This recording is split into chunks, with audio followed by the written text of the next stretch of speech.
and I still don't have a freaking 1,000 subscribers. What the hell's going on? Look, guys, I sincerely apologize in advance for what's about to happen to your brains, because this, I'm not going to lie, this is going to be quite painful. So, yeah, sorry about that. Also, I seem to have lost my intro, so give me 1 second. Hey.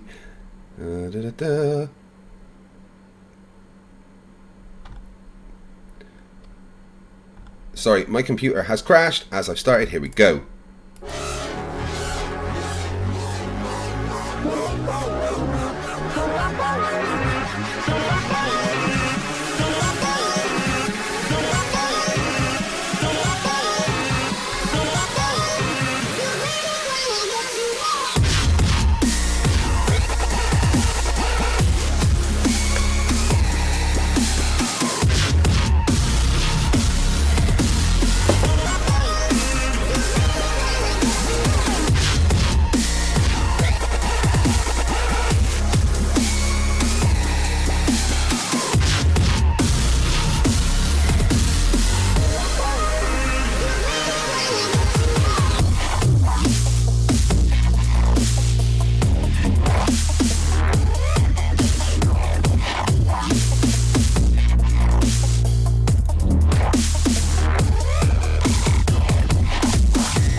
We're living on a disk, floating through space, with a tiny sun.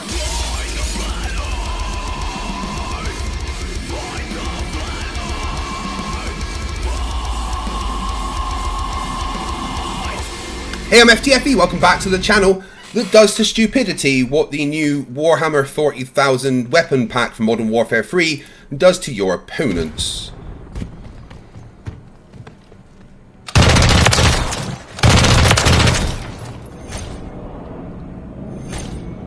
Yeah, that's pretty brutal. So I hope you guys are going to have fun tonight, because I sure am. Tonight we have Ross Perry from Real Offended back to have another debate, because I guess, you know, I hate myself or something. But tonight, because the previous times that Ross and I have spoken have been dumpster fires, Ross has brought along a moderator who is a friend of his, and I've agreed to allow to moderate the show tonight. So I am just going to be here taking part in the conversation, having a merry old time whilst you lot watch and have fun with me. So let me introduce first of all the moderator for tonight, Keith. Hello, Keith. Welcome to the show. How are you? Hello, all. I'm happy to be there. My wife is trying to hide herself in the back, but she's not doing a great job. But, we can see you. We can see you. Excited about this. Oh, thank you. I do appreciate you taking the time to moderate. Do you just want to briefly tell us about yourself and what you're going to do tonight? Yes. So my name is Keith. I go by Keith Good News. I'm currently a professor of digital media. I actually teach podcasting, and part of my podcasting curriculum is debate. So I'm very happy to put the stuff in motion in which that I teach on a daily basis. I also teach kids how to do this stuff. So today I'm going to be making sure that they respect each other's time, points and points of view, more importantly. But I'm going to let them argue. Of course, that's what we're all here for. I'm just going to make sure that everybody can hear the argument. So I'm excited to make sure everybody it can be a fair fight. Well, thank you. I appreciate that, Keith, and welcome very much to the channel. Ross, hello. Thank you for joining us again. How are you? I'm doing good, sir. How you doing? Everybody can hear me all right? Yeah, unfortunately. I mean, yeah, no, it's fine. Everyone can hear you perfectly. Wait, I'll just turn down your mic 2 secs. you know, I got to make sure it's a little stuffy out there in England. You know what I mean? Well, I'm in Scotland, so, you know. Oh, even worse. I don't know actually. Yeah, they're different places. It does confuse Americans Oh, yeah. when we talk about the difference between Scotland and England.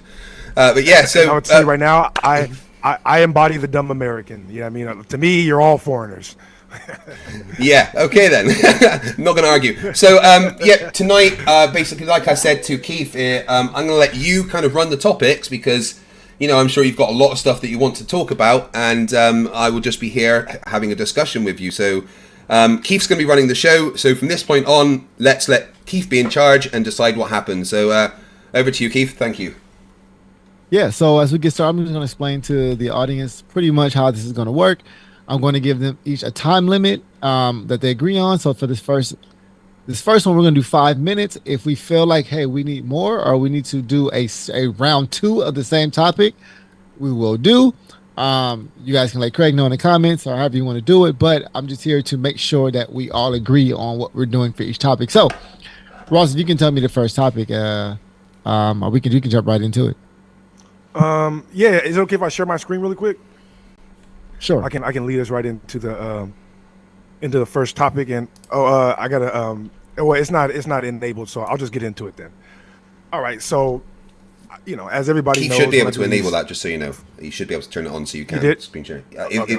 If he goes into security, you can just click it and turn it on. Oh, it's all good. Well, you know, they've seen my presentation before. They know that, you know, my points are pretty much flawless and unbeaten so far. But I will say that I did. Man, what's the topic before you start? Well, so yeah, start your timer. His lecture started already. Yeah. Start the timer right now. I'm gonna get into it. Yeah. Well, I don't know the topic yet. Okay. Well, I was just gonna lay out my points real quick and then get to the topic so we can just like, you know what I mean. Just let me know the topic and then you can lay out your points. That's all right. Well. All right. So let's do the Earth is not moving around the sun. All right. That's there we go. My the first. Earth Yeah. is not moving around the sun. Ross, I'm going to give you 5 minutes. Go. All right. Well, I did have to adjust this right because of our last debate. This is why it's such a pain to debate somebody like me twice, because I actually watch everything back. And I saw what you did. You were like, oh, you know what? Because my initial point was the Earth is not moving, and so you tried to focus on the possible mix-up of the sidereal rotation, you know, etc. So I switched it to the Earth is not moving around the sun because I know that there's no proof of that. So I honestly don't really have to say that much about that. All experimentation, all observation shows us that the Earth is not moving, period, right? That's our base position, right? If we're starting from nothing, the base position is we don't see the Earth moving, we see the sky moving. So we assume that the sky is moving and not the Earth. If you want us to assume something different, you have to show that through experiment or at the very least observation. So there are no observations that show that the Earth is moving, period, let alone moving around the sun. So that's my first point. Go ahead, Craig. Okay, so what, you just want me to how long do I get to respond to that, just so I know? So that was one. Are you done with your point for that round? I'm done with my point. He can get as much time as he wants to respond. Okay, all right. I'm gonna give him 5 minutes. 1 minute. That's all good. Yeah, I already minutes do not over. Oh, they do not carry over. By the way, they do not carry over minutes. Okay. AT&T. Yeah. All right, I'm here we just go. All taking right, this- Craig. Here you go. You're on the clock. 5 minutes. Cool. I'm just taking this out of a script I've written for a video I'm recording soon. So showing the Earth moves around the Sun involves a combination of observational evidence, mathematical models, and physical laws that collectively form the heliocentric model of the solar system. Here are several key methods and phenomena that demonstrate the Earth's motion around the Sun. 1. The annual motion of the Sun across the sky. Observations show that the Sun appears to move for a specific path across the sky over the course of the year. The path is known as the ecliptic. This changing position of the Sun against the background stars throughout the year indicates Earth's orbit around the Sun, matching the predictions of the heliocentric model. 2. Seasonal changes. The Earth's tilt on its axis relative to its orbital plane around the Sun causes the seasons. As the Earth orbits the Sun, different parts of the Earth receive varying amounts of sunlight, leading to seasonal changes. This would not happen if the Earth were stationary and the Sun orbited the Earth. 3. Phases of the Moon and eclipses. The phases of the Moon and the occurrence of solar and lunar eclipses can be accurately predicted based on the positions of the Earth, Moon, and Sun. These phenomena are consistent with the Earth moving around the Sun in a specific orbit. 4. Parallax of stars. Parallax is the apparent shift in the position of nearby stars against the background of distant stars as the Earth orbits the Sun. This effect can be measured and is used to calculate distances to stars. It's direct evidence that the Earth moves around the Sun and not the other way around. Stellar aberration. The phenomenon of stellar aberration is the apparent shift in the position of stars due to the Earth's motion combined with the finite speed of light. The effect was first observed by James Bradley in the 18th century and provides evidence for Earth's motion. 6. Doppler shifts. Observations of the Doppler shifts in the light from celestial objects show that the Earth is moving. The Doppler effect causes the wavelength of light from these objects to change as Earth moves towards or away from them in its orbit around the Sun. 7. Laws of physics and gravity. The laws of physics, especially Newton's law of universal gravitation and his laws of motion, support the heliocentric model. Mathematical models based on these laws accurately predict the motion of planets, including Earth and the Sun. And most importantly, spacecraft observations. Direct observations and measurements made by spacecraft and satellite have visually confirmed Earth's orbit around the Sun. These include images and data collected from space that clearly show the relative positions and the motions of Earth, Sun, and the other planets. Each of these points provides compelling evidence that the Earth is not stationary, but instead orbits the Sun. This understanding is fundamental to modern astronomy and physics. I concede the rest of my time. All right. That was 2.5 minutes. Ross, would you like to respond? Yeah. Do I get a whole 5? Whole 5. Ready? All right. 9 o'clock. Yep. All right. Just please keep confirming that my audio is good because I got a new mic. Like I said, I'm not quite used to this BS. All right. I think you need to, Ross, you need to keep your close to your mic because when you move away, it really does drop in audio. Okay. All right. So I'm still good, right? Yeah, that sounds good. Okay, good. Cool. All right, so I just want to point out that you did say that, number one, you said all the things that we could point to show that the Earth is moving around the Sun. My bad. I'm sorry. 2 seconds.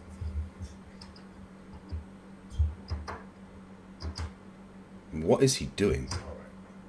I'm screwing in this arm right here. Ah, right. Because yeah, man. Sorry about that. It looked a bit dodgy. Look, I'm a newbie. All right. Okay, so look, you said that you listed a bunch of things that we could use to confirm that the Earth is moving around the Sun. The first thing you said was observational evidence, right? Which is hilarious because, like I said, all observational evidence is that the Earth is not moving, right? So we don't actually observe the Earth moving at any point. And then you went on to name all the things that you see as observational evidence. So let's go through the list. The first thing was the sun moving across the sky. That's kind of ridiculous. That's literally a contradiction, right? You cannot look at the sun moving and count that as observational evidence that the ground is moving. That's a direct contradiction. Then you said predictions of a model, right? I've already went through this in one of our debates, right? Models cannot be observational evidence, right? Because especially mathematical models, because mathematics is not reality, it's numbers on a paper, right? But if you create a model that works in real life, that still doesn't give you truth, because I can create a model of something based upon certain elements and map it correctly. That doesn't mean that the model is true. That just means that the model fits for what I've mapped. You know what I mean? Like, for example, if the Earth really is a globe, but then I map all the points on the globe and then model it flat successfully, that doesn't magically make the Earth flat now, does it? No, it doesn't. So just because I make a good model, that's not observational evidence. Then you said the seasons could not, like a direct false dichotomy. And I guess I'm gonna just leave the fallacy thing alone, because you've demonstrated you either you're okay with just lying and telling people that certain fallacies are not what they are. But for you to say that seasons could not exist if that's a textbook false dichotomy. You know what I mean? And you said phases of the moon. These are all the same thing. You're like, hey, we can look at that and that and that and everything but the Earth to determine that the Earth is moving. That's quite ridiculous. And then you said the laws of physics. Dude, every single thing that you believe in that you're going to explain basically defies the laws of physics, right? Because you're trying to get us to believe in illusions, essentially, right? Isn't that essentially what you're saying? I look at the sun moving, but it's an illusion, guys. The sun's not moving. We're moving. That's exactly what that's exactly what you said. You said the sun moving across the sky and our predictions of a model lets us know that the Earth is moving. How is that scientific observational evidence? And think about it. We haven't even gotten close to talking about scientific experiments. You don't have any observations or evidence that show at all that the Earth is moving. Not even one. You didn't name one. You said parallax, stellar aberration. Then you said predictions again. And then the spacecraft observations, I guess we get in here. You said the spacecrafts have observations of the Earth moving. Well, can you show that, right? It should be really easy to capture video. Show us a video or some kind of picture that we can examine for its validity. Don't forget, you still owe me $50,000, right, on those Earth pictures that we know are fake. But there's no point in me deep diving in that when I knew you weren't going to pay me the 20. So I'm not going to do all that research for 50 when you're not even going to pay me the 20. But that's what I'm saying. There's no real pictures of the Earth at all, let alone the Earth moving. So what spacecraft observations are you talking about that you can bring up so that to edify us all, right, of the obvious fact that we're missing that the Earth is moving? Because if that was so obvious, then why are scientists still debating it today? They shouldn't be debating it if it's as obvious as you say, if we have pictures from a spacecraft. 1 minute. I yield. Okay. Okay, here we go. Craig, are you ready? Yeah, thanks. I'm gonna start now. A lot of there. So I think what we need to do is clarify how science is done, because this is something that Ross and other flat earthers really don't understand. And I'm going to paraphrase Richard Feynman. And if you want to argue with Richard Feynman about science and physics, then you are not in the good place. So as Richard Feynman says, science is done when you make an observation and you form a guess about that observation. You make a guess as to why that observation is happening. And then this is the important part. You compute the consequences of that guess. And then you test that computation against reality. That is called a prediction, and then an experiment or observation to confirm that prediction. Every one of the things that I mentioned, the first 6 things, annual motion of the sun across the sky, seasonal changes, phases of the moon and eclipses, parallax of stars, stellar aberration, and Doppler shifts, are all things that are specifically predicted by my model, by the heliocentric model. It is the computation of the guess. And then we have to test all these things against reality. And we can predict all of these things using our model and see that it happens in reality. But the most important one, and the one that you guys always just go, I'm not going to listen to that because it's fake, is spacecraft observations. There is spacecraft going into space all of the time now. But the best one to show that the Earth is rotating around the sun is the multiple pictures of Earth from the Voyager craft taken when it was really far away, past Jupiter. There is multiple pictures of the Earth from spacecraft outside of Earth's system, visually verifying the Earth went around the sun. There is the NASA Solar Parker probe that was literally a spacecraft we sent to the sun to measure what is going on there, and we sent it there based on the knowledge of the heliocentric model and the predictions thereof. And let me be absolutely 100% clear. Sending a physical drone to the sun is an experiment. That was the experiment. That was the thing that happened to compute the consequence. And I can see you laughing, Ross, but the problem is you're laughing because you're ignorant of physics and science. And, that's not your fault. It's your fault that you refuse to learn. But the fact that we have these observations, and the only thing that you can do to say that they're not real is go, they are fake. I don't accept you going, they are fake. We have multiple missions from space that confirm every other mission from space. But I am going to lay this firmly on the spacecraft observations, specifically the shot of Earth from Voyager. I don't need any more time. All right, Ross, you'd like to respond? Yeah. I think this kind of leads us right into the next topic, right? Anyway, because it's just 1 o'clock. Man, okay, so my bad. Let me go to my notes that I just wrote down because I was looking for something. All right, let's see. You said, okay, yeah. So I already handled the prediction thing, right? So the Mayans, right, made all these predictions as well, and they thought the Earth was flat. So if you say that I make predictions, that means I'm right. Then I don't know why you're posturing so hard. Like, he doesn't understand. Dude, you just said if I send a drone to the sun, that's a scientific experiment. Dog, Why are you lying? Or either you're ignorant, you're projecting on me, or you're a liar, right? So a scientific experiment is when you take an observation, right? You make a hypothesis. I feel like I need to interject because I don't think it's fair. You said that we're allowed to have interjections. I do feel like I want to interject. You gotta let him go. You gotta let him go, Craig. You gotta let him go. Well, you did say that we were allowed to interject quickly, and I just want to say that I don't think it's appropriate for Ross. I do think it's inappropriate for Ross to keep calling me a liar. If he could stick to his point without calling me a liar. I said either or. I said you're either projecting or you're a liar. I didn't call you a liar. If you can keep the insults out, because so far I haven't insulted you. If you can stick to your points without insulting me, Ross, I just want your fans to know, though. I just want your fans to know. I saw the poll you put up. Is Ross gonna be quiet? Is Ross gonna interrupt? Who's interrupting right now? Is it Ross or is it your guy? Well, I'm sticking to the rules that we set beforehand. That's all. We got it. Let's continue. Just sticking to the rules we set beforehand. But that was my interjection. I'm happy now. I appreciate it. I'll stop time. Ross, you have 4 minutes. Go. Again, the Mayans made all those. Oh my God, the Mayans made all those predictions as well. Okay, so like I said, making predictions about something doesn't mean that your model is correct. All right, and if you take an observation, that's not an experiment. And I know you think that because one of those videos that I posted on my channel. And if you say you didn't say this, then we can just pull it up. you said an observation can be an experiment. So why do you pretend like other people don't know what the scientific method is when you clearly don't know what it is? The scientific method clearly delineates between observation first and then hypothesis and then experiment. How are you trying to change that around and say an observation is an experiment? That was a hypothetical, a rhetorical question. Don't answer that because we already know the answer. You can't do that. All right. So a true experiment, like I said, it leads into my next point. The reason why the Eddington quote unquote experiments were not proper scientific experiments because they did not manipulate proper independent variables and have proper controls to make sure that what they were testing was what they were testing. All right. Their independent variable, right, was their different position on the Earth. So the only thing that they actually confirmed through that experiment was that based on their different position on the Earth, they're going to get a different viewing angle of the eclipse. That's literally all that they could confirm. If you want to confirm, right, that the reason why we are getting those effects is because of gravity or because of us moving, you have to be able to manipulate that variable. And if you don't manipulate that variable, you can never be sure that that's the variable that's causing it.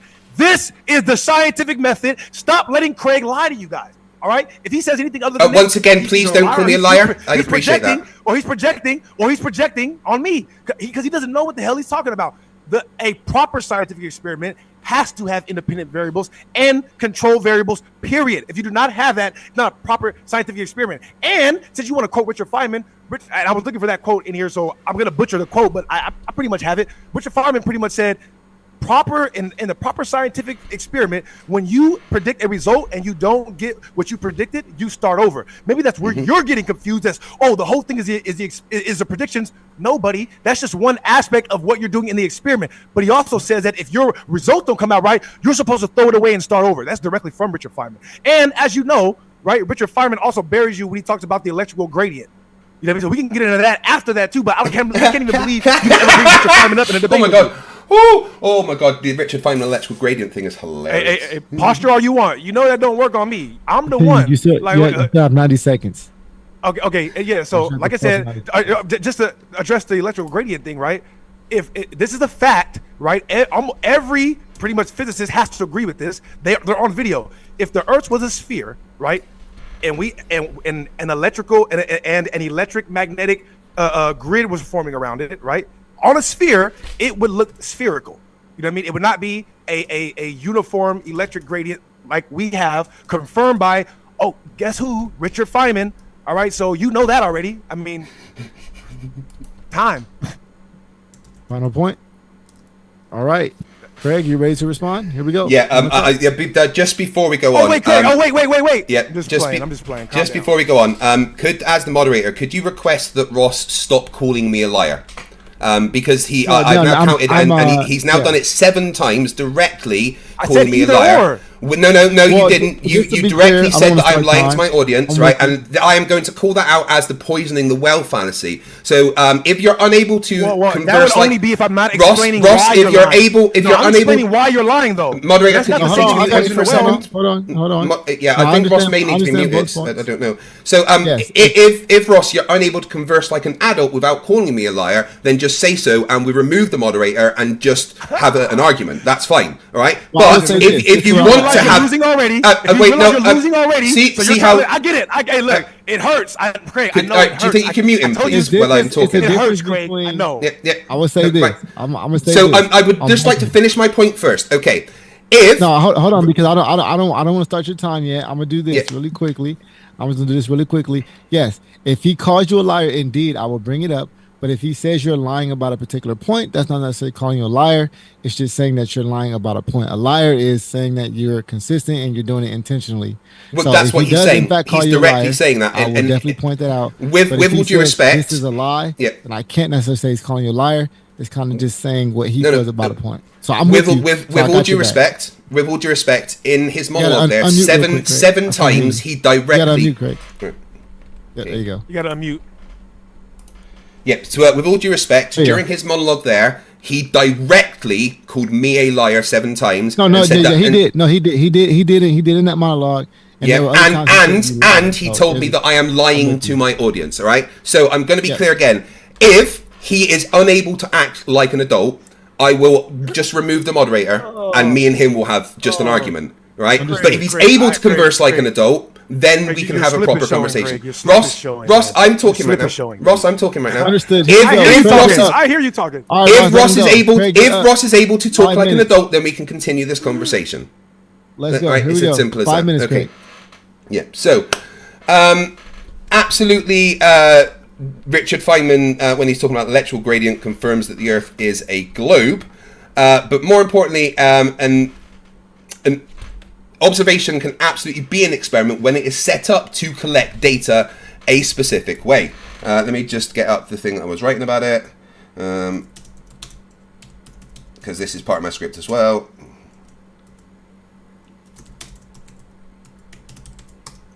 Right. So, an observation could be considered an experiment, particularly in the context of scientific method, when it's structured to test a hypothesis under controlled conditions. While observations involve noting or recording phenomena as they naturally occur, they can be experimental when they are part of a systematic investigation designed to cover or verify cause and effect relationships. Here's how observations can be experimental. 1. Controlled observations. These are observations made in a controlled environment where variables are carefully managed by the observer. Although the observer is not manipulating the environment actively, as in the traditional experiment, they control what's being observed and under what conditions, often using comparisons between controlled and uncontrolled settings to draw conclusions.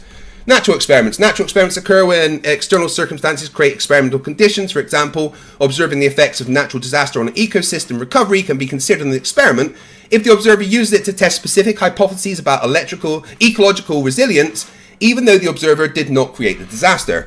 3. Longitudinal studies. In these studies, observations of the same subject are made over a long period to see how conditions or behavior change over time. These can be experimental if the study is designed to test predictions about the effects of time or age on the subjects. Field experiments. Field experiments involve making observations in natural settings when introducing specific changes or manipulations to see how they affect the outcome. The key distinction is that some variables are manipulated by the researcher while the setting remains natural and uncontrolled. 5. Use of technology in observations. Technological tools can turn observations into experiments by allowing for the precise measurements and control variables that are not manipulable or observable with the naked eye. For instance, satellite observations of climate patterns can test hypotheses about global warming by providing precise data over time. Comparative observations. Comparing observations from different contexts, situation, or time periods can be experimental if it's used to test a hypothesis. For example, comparing pollution levels before and after implementation of a new environmental policy can serve as an experiment to test the policy's effectiveness. And 7. Systematic sampling. Observations that use systematic sampling methods to collect data from a population can also be experimental if they're designed to test hypotheses about the population. This method ensures the data collected is representative and can be used to make inferences about cause and effect relationship. In each of these cases, the key is that the observation is part of a deliberate attempt to gather evidence in support of or against a specific hypothesis, or to explore the relationship between variables, and this is what elevates a simple observation to the status of an experiment within the scientific method. And that is literally paraphrased from Richard Feynman. So, and just to finish my point, the reason why Ross will disagree with this, and I'm not insulting Ross here, is because Ross is unaware of how science actually works. Me, I am a nuclear engineer. I have a degree in physics. I spent my life doing science, and this is how science works. Amen. So yeah, we should all appeal to the. You still have 90 seconds if you. Well, okay, I'll finish on my point. Yeah. So everything that I've read there comes from scientists. Not just me making up, actual scientists. All scientists and all physicists will agree with what I've just said there. Every single one of them. If they're actual scientists, they will agree with everything that I've said there, that this is how an observation becomes an experiment within the scientific method. And Ross not understanding this is just Ross not understanding this. He's going to say nuh-uh and deny the things that I have just said, but again, that's simply because Ross is unaware of how science is actually done. And that's not Ross's fault. Ross is ignorant, but Ross's ignorance can be fixed. All right. Well, I mean, it shows how perceptive you are, right? All right. I was actually, it shows how perceptive you are. I actually have it written down right. I was going to say, you know what? I actually do stand corrected on that, right? But you did make a mistake at the very end. Everything that you said right there, everything that you said right there was actually correct, right? But you guys don't differentiate between natural experiments and scientific experiments enough. As a matter of fact, you try to trick people into thinking that when you do natural experiments, like I said, I correct myself.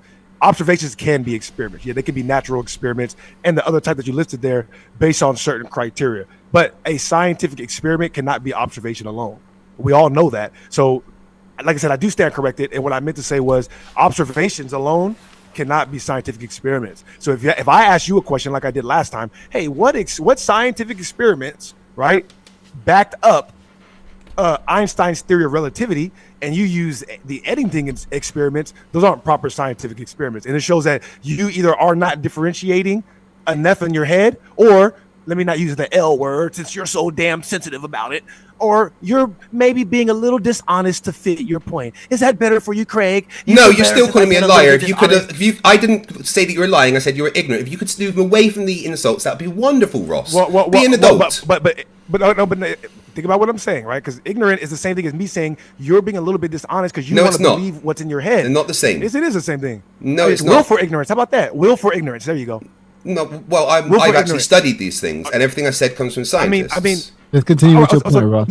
That's appealing, right? And again, that leads to my next point, which is we just appeal to one big authority, right? Oh, well, he said it, and I did this. All right, that's cool, right? But now I need scientific, like literally, the scientific method says that the experiments have to be repeatable. So but to get back to the point, right? Again, the Eddington experiment. Not only did they throw out data, right, and was it completely inconclusive, right?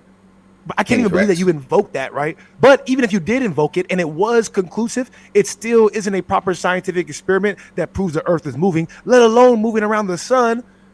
So we're still at ground zero. The baseline, like I said, I'm 5-0, about to be 6-0 on that first point. The Earth is not moving around the sun. Nobody has anything even close to evidence of that. Think about it. We're not even scratching the surface. We're trying to figure out if it moves at all, let alone moves all the way around the damn sun. So I mean, we could probably move off that one because, like I said, that's cooked already.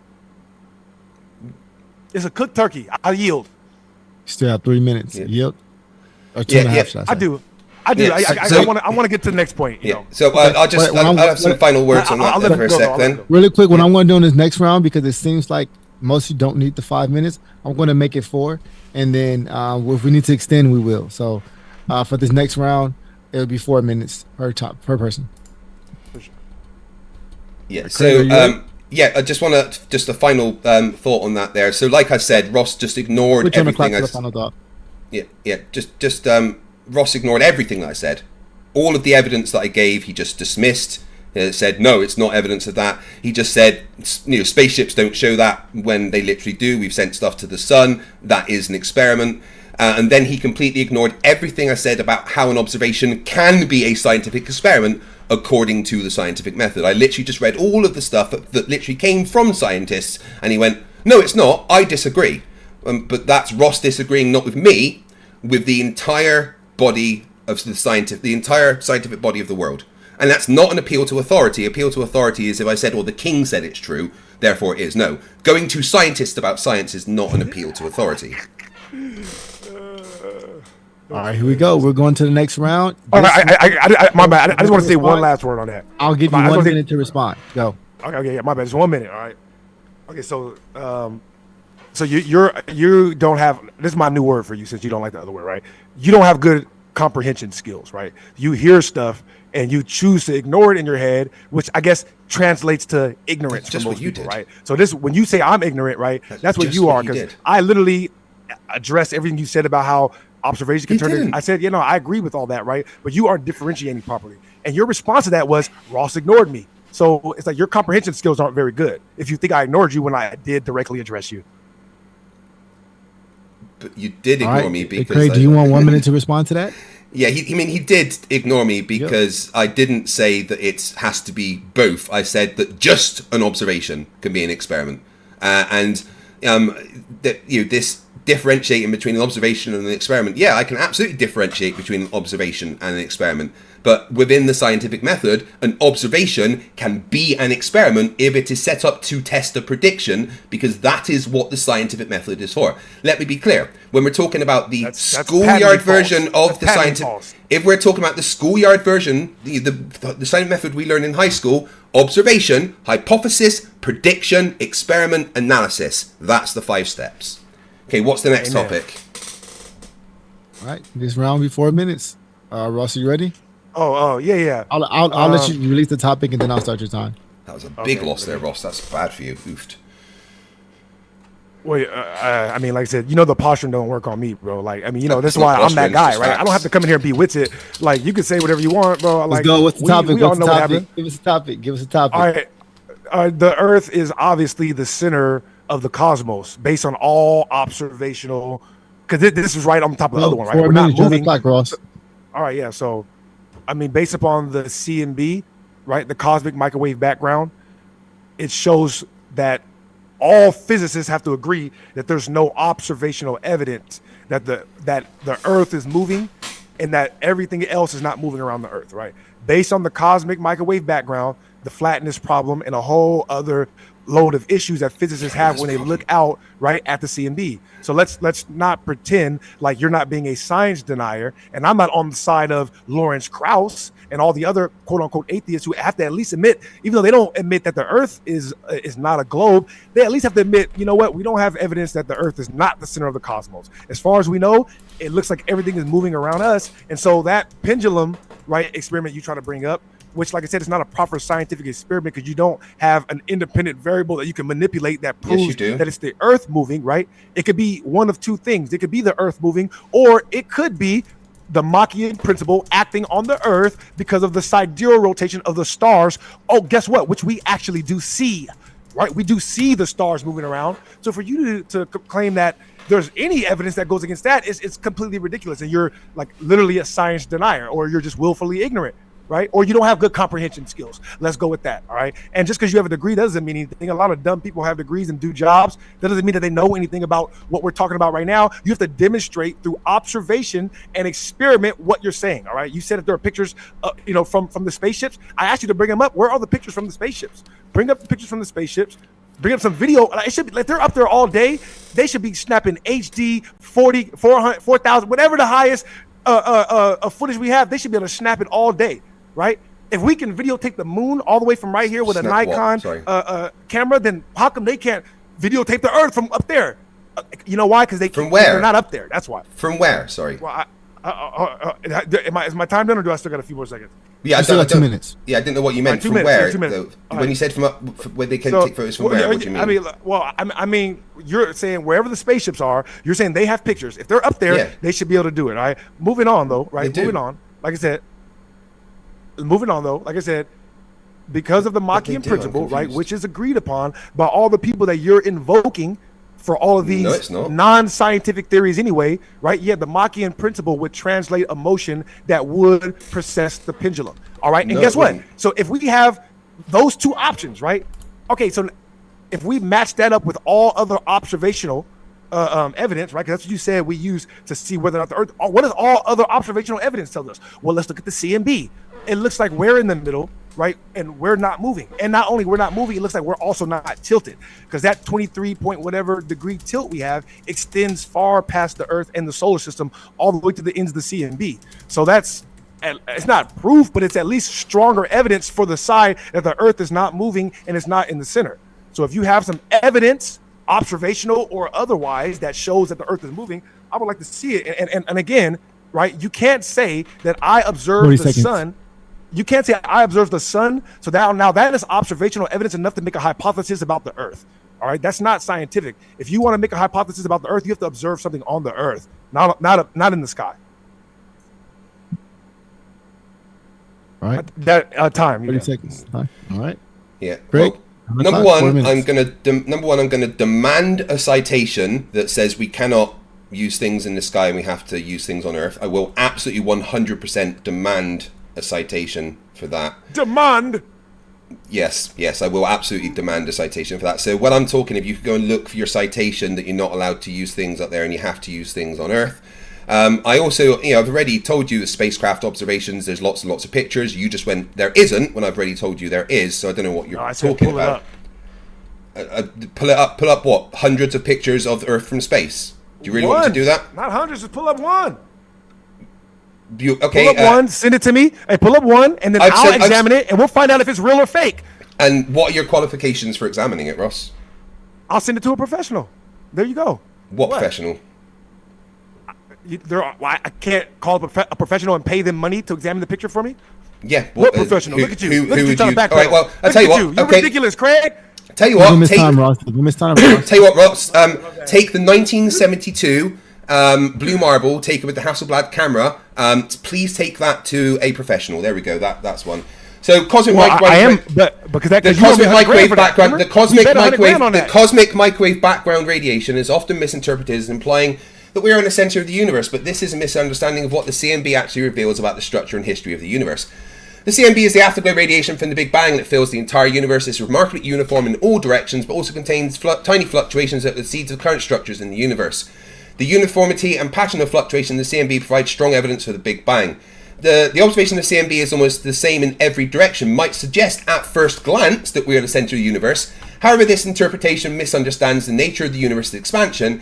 The universe is not expanding from a central point. Instead, space itself is expanding everywhere at once. This means that an observer in any galaxy, not just our own, would see the CMB radiation filling the universe uniformly in all directions, making it appear as if they were at the center. And this has been demonstrated by having measurements done from outside of Earth of the CMB, showing that from that position, that thing appears to be the center of the universe. Because, as I said, space is expanding uniformly everywhere. So space is expanding from me equally all around. Space is expanding from you, Ross, equally all around. Space is expanding from Venus equally all around. Therefore, the observation of the CMB from our specific point cannot suggest that we are the center of the universe, because the observation also suggests that every other single point is the center of the universe, and that cannot be true.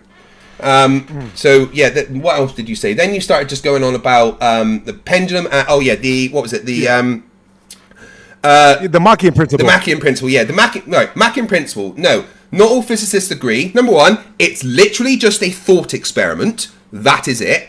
Number two, the mathematics. Just like theory of relativity. Just like theory of relativity is also just a thought experiment. All right, that's comment. Continue. Right, You got 1 yep. minute. So it is just a thought experiment. Relativity is not just a thought experiment. It is just a thought experiment. That's it. There's never been any experiments or anything or any investigation into it. It was simply a thought experiment that was done once, and the mathematics for the thought experiment disprove your claim that that could be what is causing the measured movement of a pendulum. Because the Machian principle, when they are talking about it, says that it would have to be a uniform shell around Earth, which there isn't a uniform shell around Earth. We don't see that. And the forces would have to come from that uniform shell, and they would be the same in every direction. Yet with a pendulum, we see a different force based on a different position on Earth, which goes against the thought experiment and maths of the Machian principle. Therefore, we can absolutely dismiss the Machian principle, as all other scientists and physicists also have. I'm done. All right, it's time. Also, would like to respond? 4 minutes. You're on the clock. Oh, absolutely. I would love to respond. Thank you so much.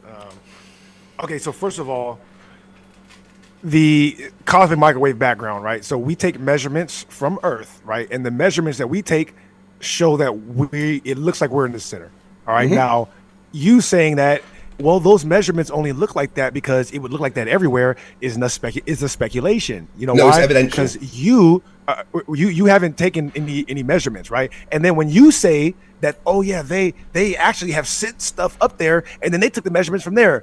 So you're believing that in blind faith, right? And I hope one day that I get to be like you, where I backed out of religion when I was in college. I used to be a very religious man, but now I'm not religious, and so I can spot it a mile away, right? So when you believe stuff with no actual proof or evidence, then that's semi-religious, right? So I get it. You believe in those guys that say that they took those measurements from up there, but we don't know that to be true at all. There's no evidence of that. They're just Repeated. assuming that. It's done multiple times. You know what? Even though it looks like we're in the middle, you know what? It would look like we're in the middle of it would look like we're in the middle everywhere. That's a speculation, not an observation. No, it's been what measured. we do know through observation is that it looks like we're in the middle here. Okay, so until you can prove to me that there are observations from out there that show that the CMB looks like that, that's speculation, not observation. You're now being a science denier. All right, so that's number one. Relativity is the thought experiment. That's why I asked you which experiments proved it, and you kept bringing up Eddington as if like you're the only one I've ever debated that is uninformed enough to bring up Eddington, because everybody knows that experiment was a sham, right? And then the subsequent experiments after that were also a sham. That's what I'm saying. Like, if you had made that bet and you weren't scared, you would owe me 20 grand today for sure. You feel me? So relativity is a thought experiment. There were no experiments, I mean, GPS is a good experiment. I'm sorry, what? Of course. Sorry, I thought I was talking. No, carry on. Sorry. Okay. You're just ignoring all the things I've said, but please go ahead. Okay. Oh no, I'm not ignoring what you said. You are. It feels like I'm talking right to it. You said that the Machian principle was a thought experiment, right? Mm-hmm. And I said, well, relativity is a thought experiment too. But this is the thing, and why it's a contradiction for you to say that. You can't say it's a thought experiment and then say, oh yeah, but also the maths don't work. Okay, so is it a math a model, or is it a thought experiment? It can't be it can't be both, buddy. Oh, but guess what? The reality is that even if you were right, which I know you're not, I know you didn't do that math, you just say that, right? So even if you were right and you did the math, right? I didn't say I did it. Let's say you were right and you did the math and you did it correctly, right? The reality is that there's so many variables in it that you don't know. You don't know anything about the medium. You don't know anything about the distance of the stars. All those are variables in that math equation that you could not possibly know. So how could you possibly have done the math equation right? I said I didn't do the maths. Why you keep saying something I didn't do? I didn't do the maths, and again, I am telling you. You didn't do those maths. Hold on, I don't have you on camera saying you did the maths. No, I said that I've seen the maths and I can show you the maths. I never said I did the maths. No, you said you did it. No, you said you did it. No, I never said I did it. Continue, because you have 1 minute left. Continue. I did the math. I did it myself. You had a paper in your hand. You were slamming it. That was you. No, I never said I did the maths. That's never happened. Okay. Or you want to make it? You know what? It's no point in betting you. I'm like, you're not going to pay. It just never happened. You're just saying something. 40 seconds, Ross. All right. So look. The reality is that I know you didn't. I'm glad you're admitting that you didn't do the math now, though. No, I never said that I did. You were there, right? All right, Blilla, at least you're admitting that you didn't do the math, right? So stop pretending like you know that the math didn't work out. How the hell do you know? You're just saying that you didn't do the damn math. No, I've seen the maths. I've read the maths. And then you say there's not a shell. But I'll get into it, right? This leads into our conversation about the ether. You know, all scientists and physicists are accepting the existence of the ether now. So all these are tiny particles. All these are tiny particles moving against each other. If we're all made from one substance, as the substance in the sky moves, it's going to have a ripple effect on all the subsequent layers below it, leading to the Machian principle creating, yes, a drift in the ether that will process the pendulum. Einstein agrees with this. So why are you invoking him, right? When he said, you know what? Yeah, it could be either way. So you're a science denier if you deny that. Yeah. If you deny that, you're a science denier. All right. Craig, are you ready to respond? You're on the clock. So right. First of all, no, Einstein didn't say that it could be a replacement for relativity in any way, shape, or form. He was just looking at the thought experiment by Mach and saying, well, if this was the case, then maybe this could possibly have a procession of power. But however, again, the Machian principle described the paper about it, that not even the paper, the discussion, because it's just a thought experiment, described a very specific distance of a shell being away and the forces implied by that. We can see... But it's a thought experiment, so why does that matter? It's a thought experiment, so all those details are irrelevant. My bad. Go ahead, thank you. It's the thought experiment that includes those details. Those details are part of the thought experiment, Ross. Maybe you're not sure what a thought experiment is. The thought experiment included the maths that showed it would be a uniform force from all directions, not a differing force that we get when we actually test the Coriolis on Earth. Now, to answer your thing about the cosmic microwave background radiation, you just went, oh, it's just a speculation. Oh, it's just a speculation. It's never been shown. There's many experiments measuring the cosmic microwave background radiation from other places than on Earth. So the Planck mission by the European Space Agency offers comprehensive insights.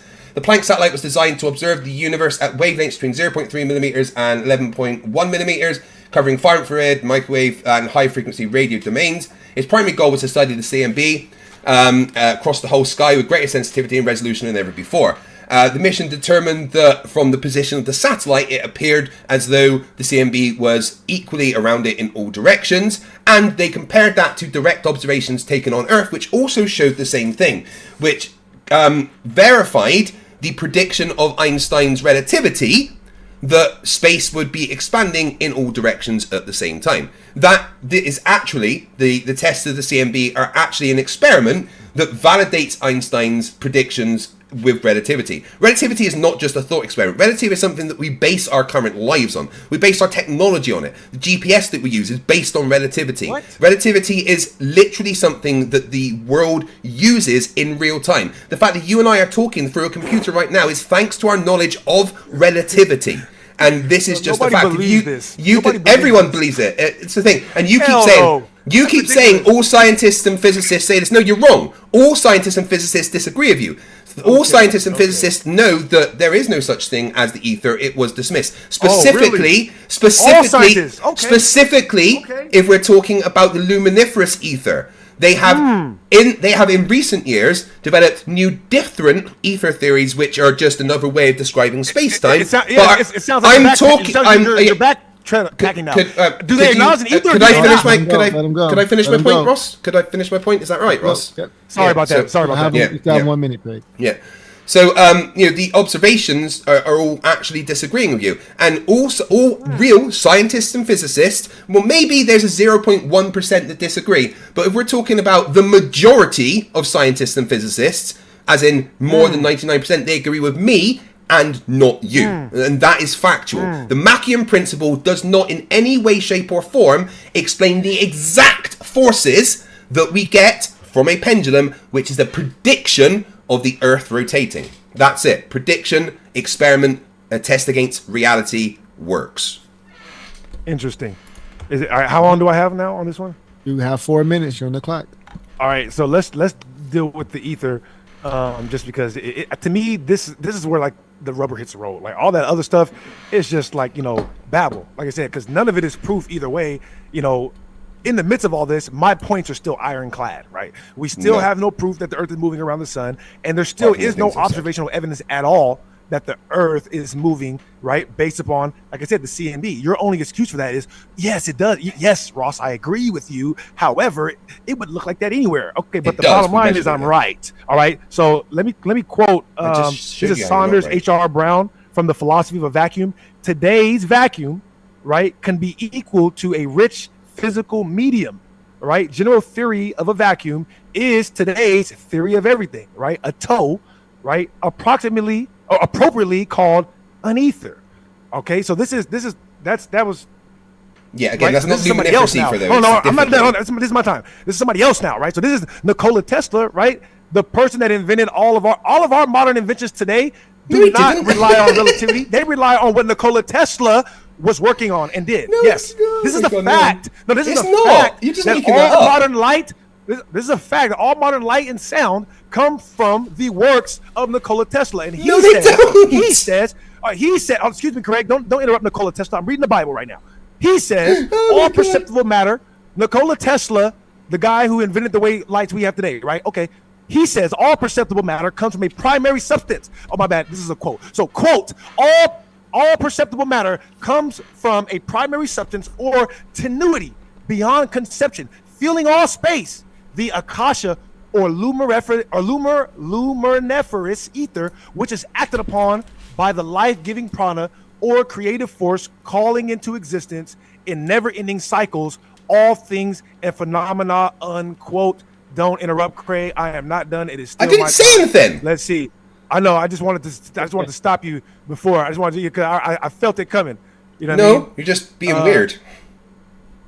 Okay, so here we go. You'll have 1 minute and 45 seconds.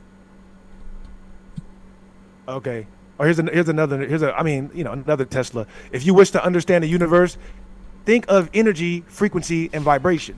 All right. And then there's one more quote that I want to read actually from. Here we go. So this is from Frank Wilczek, from a professor of physics at MIT. All right. So if you disagree with this, like I said, you're not just disagreeing with Nikola Tesla. You're not just disagreeing with Einstein, right? You're disagreeing with a Nobel Prize winner in Einstein doesn't 2004, agree with that. professor of physics at MIT. All right. There are good reasons to think that the universe is a multi-layered, multicolored superconductor, and all four known forces can be brought together in a unified theory, and seemingly different kinds of matter are just different aspects of one all-embracing stuff.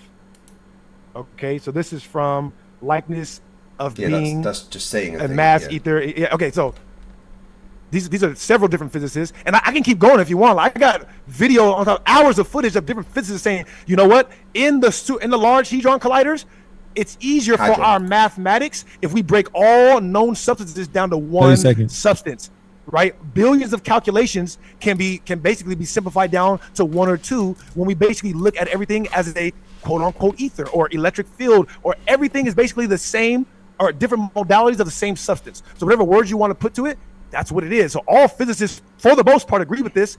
If you have a physicist No, they saying don't. something different, pull up a quote and saying, I disagree with that. Otherwise, shut the hell up, Bob. All right, that's it. Okay, yeah, no, Right. that's one person saying something about Oh, having. no, that was 4 different people, buddy. Cut it out. Stop. Now you're lying. All right, here we Or go, you don't here we have go, good Craig. comprehension skills. Maybe if you let me It's finish fine. what I'm saying, Here you go, that'd be Craig. Start your wonderful. time. Because I was specifically talking about that one person with the paper that you just brought up. I hadn't talked about the other. So maybe, Ross, if you learn to be quiet and act like an adult, then these conversations could go a lot easier. So yeah, that's one Like an person. adult.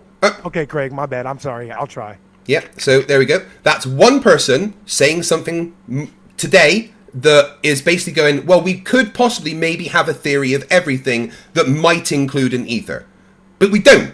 That's him saying we might have a thing, but we don't. If we had a theory of everything, that would be wonderful. But we don't. So I don't know why you're just reading someone saying we could have a thing when we don't have that thing. Nikola Tesla Contradicts what you said about all physicists not agreeing. That's why. You said you didn't know why? You forgot that quick, Ross, you gotta Craig? give him his The time. reason why I brought it up? My bad. Give him his time. Again, I said the majority, if you listen back, 99.99999% majority, most of them, not all. So, yeah. No, it is absolutely false that all electronics today are based on the work of Tesla. That is not true. He made AC current. That's about it. Everything else he tried to come up with isn't used today because it was useless. The dude didn't even think electrons were a thing, and they really are. Electron microscopes. The fact that we are talking now is thanks to our knowledge of electrons and electron shells and chemistry. I'm a nuclear engineer. I know that electrons are a real thing. Nikola Tesla, the majority of what he ever did has been dismissed and not used because it didn't work. Simple as that. You keep saying I'm a science denier, but I'm not. The current science disagrees with you. There is maybe some fringe scientists that are science. there are maybe Just some saying fringe, that. I'm bringing up experiments and quotes from actual scientists. let them finish. Not Y'all let quoting them anybody. there are maybe Hello? some fringe scientists that are investigating alternative things, but none of their experiments or thoughts match observable reality. That is it. All you're doing is going, this person said this thing, and not really understanding what they're on about. The luminiferous ether was removed from physics years and years and years and years ago. We don't have it in physics. We don't need it. It's not necessary to understand and measure the universe the way we are. All you've done is just ignore the things I've said because you don't want them to be true. I literally brought up experiments about the CMB and a couple of other experiments, and you've said I haven't.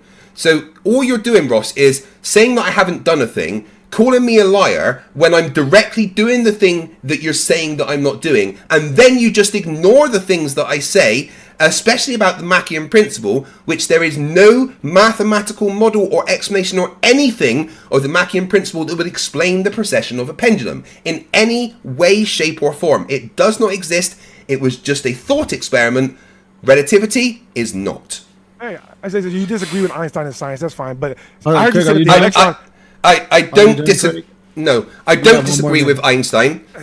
Einstein agrees with everything that I say because Einstein agrees that relativity is a thing and the ether is not. So there's that. Einstein also agreed that the Machian principle could not process a pendulum the way that we expect it to now because there's no evidence that the Machian principle is even a thing. Again, it was just a thought experiment, nothing else. So please stop right. just Okay, calling me. Please just stop calling me a liar, Ross, because I'll do keep not. calling you ignorant, and Ross, that's fine. I'll call you ignorant. Ross, Ignorant is better. Ross, please stop calling me a liar because you don't understand something. second. I am the one with the knowledge of physics and science. You do not have that knowledge. I'm sorry, that's just the way it is. Right. You know, Craig, I hope one day I get to be as naive as you right, and not read or research anything and just say stuff. I've out of my read mouth, and whether it's researched true or it all. not. Okay, so here's a direct quote from Einstein. According to the general theory of relativity, space without ether is unthinkable. Who's a science denier? Craig's a science denier. Who disagrees with Einstein? Craig disagrees with Einstein. Einstein doesn't One more think time, that guys. ether was a thing. Craig, this is my time, Craig. Hey, according to the general theory of relativity, space without an ether is unthinkable. All right, so that's done, Craig. I hope you don't bring that No, back up again. relativity All right, then you doesn't said the include electron- ether. Hold on, Craig. I know it hurts, Craig. It hurts. I know. All right, so then you said the electron. Craig, you said that you know for sure the electron exists. Well, that's crazy because the person that is credited with finding the electron said that it never existed. No, he didn't. That the electron was nothing. He said, quote, the electron is nothing more than the terminal end of one unit line of one diametric line of electricity, basically. He's basically saying that's the electron is a gap. He said it's a gap in a field. He's saying it's not really there. It's just something that we perceive based upon. So how about this, Craig? Now I'll end my time with this. He right? came up with the electron. I don't know what you're talking about. No, say this for your time, right? You show me how have we proved the existence of the electron, right? But electron But before I microscopes. say that, like that. Okay, but you're going to explain to me how it works, all right? But Electron microscopes, just transfer so of we're clear, electron though. shells, Just so we're clear, chemistry, though. nuclear energy. Nuclear energy just so shows we're us we clear. understand electrons. Ionization shows us we understand what electrons are and that electrons are a thing. Electrons are real. It doesn't matter if you deny it. I mean, no, you're just saying that, though. You don't have any proof of that. I asked you for the proof. You feel me? That's just, there is nothing. You still have 2.5 minutes, Ross. Okay. Let's see if I can find one more. All right, here we go. Oh, man. Okay, so this is a quote from Hans Reichenbach, right? It is very important to acknowledge that the Copernican theory offers a very exact calculation of the apparent movement of the planets, even though it must be conceded that from the modern standpoint, practically identical results could be obtained by means of a somewhat revised Ptolemaic system. It makes no sense, accordingly, to speak of a difference in truth between Copernicus and Ptolemy. Basically, what he's saying is that all these predictions that you're saying that you can make, right? All these predictions are made from a geocentric standpoint. But the geocentric standpoint is much more viable, right? It's much more viable because it doesn't have the dark matter and the dark energy issues. You know what I mean? So everything that you guys believe in defies the law. It defies the laws of physics, right? And you basically want us to not believe our eyes. All right. When we do experiments and observations, we come up with results. Everybody on Craig's side, right? They want us to basically deny the results of the experiment, right? All these physicists are saying, like, look, we did the Michelson and Morley test. We all knew there was an ether. They tried to throw out the ether. It didn't work. So they had to come up with the Lorentz. They had to come up with the Lorentz. They had to steal the Lorentz contraction, right? And come up with all these other things: dark matter, dark energy. All these assumptions, right, to try to fit this non-scientific theory. When, guess what? If you just assume that the Earth is geocentric, there's no assumptions. All observational evidence points to that. The CMB, right, all the experiment, the Michelson and Morley, the Aries failure, they all show that the Earth is not moving. And you want us to believe it based upon all these things that you're saying that we can't verify. All right, so that defies the laws of physics, all right, and you want us to believe which laws of physics specifically? That's fine, but you got to offer proof, though. Offer proof, and then maybe we'll start believing in the illusions, buddy. Which laws? You haven't done any of that. Which law of physics? I've already told you a bunch of experiments that you just ignored. Just because you say it, that don't mean you did it. You're not fooling us. You didn't. Again, I told you the experiments. You're just ignoring them. Okay, what were the experiments, Craig? Go ahead. Well, we've already gone through them. Hold on. Last point, Ross, because you're running on time. You have a last point you want to make? Yeah. No, that's literally went over them in my things I've been saying. What was the first question that I asked you? All right, I asked you a first question. 4 minutes. Right. Anyway, my turn. Yes, it's on you. The existence of the electron is supported by several lines of experimental evidence and theoretical consistency within the frameworks of physics. Here are some key pieces of proof. 1. Cathode ray experiments. Theoretical consistency. I'll start again. Could I please have my time started again there because he interrupted me? Actually, I was going to... Yeah, come on. Let's not do that, Ross. Yeah, so I'm starting again and I'll have my time started again. You got a question, that's fine, but don't just interrupt the man. Yeah. All right, here we go. This is the problem. Ross has impulse control issues, so it's very hard to debate him, even with a moderator, apparently. You're not slick, buddy. Nobody I'm very slick. We saw you this whole anyway, You're not slick, buddy. Cut it out. Time is running. So, could I have my time just start again? And once I start talking, could you please? Yeah. You interrupted yourself. Here we go. You're on the clock. Here we go. So, it's time starting and now.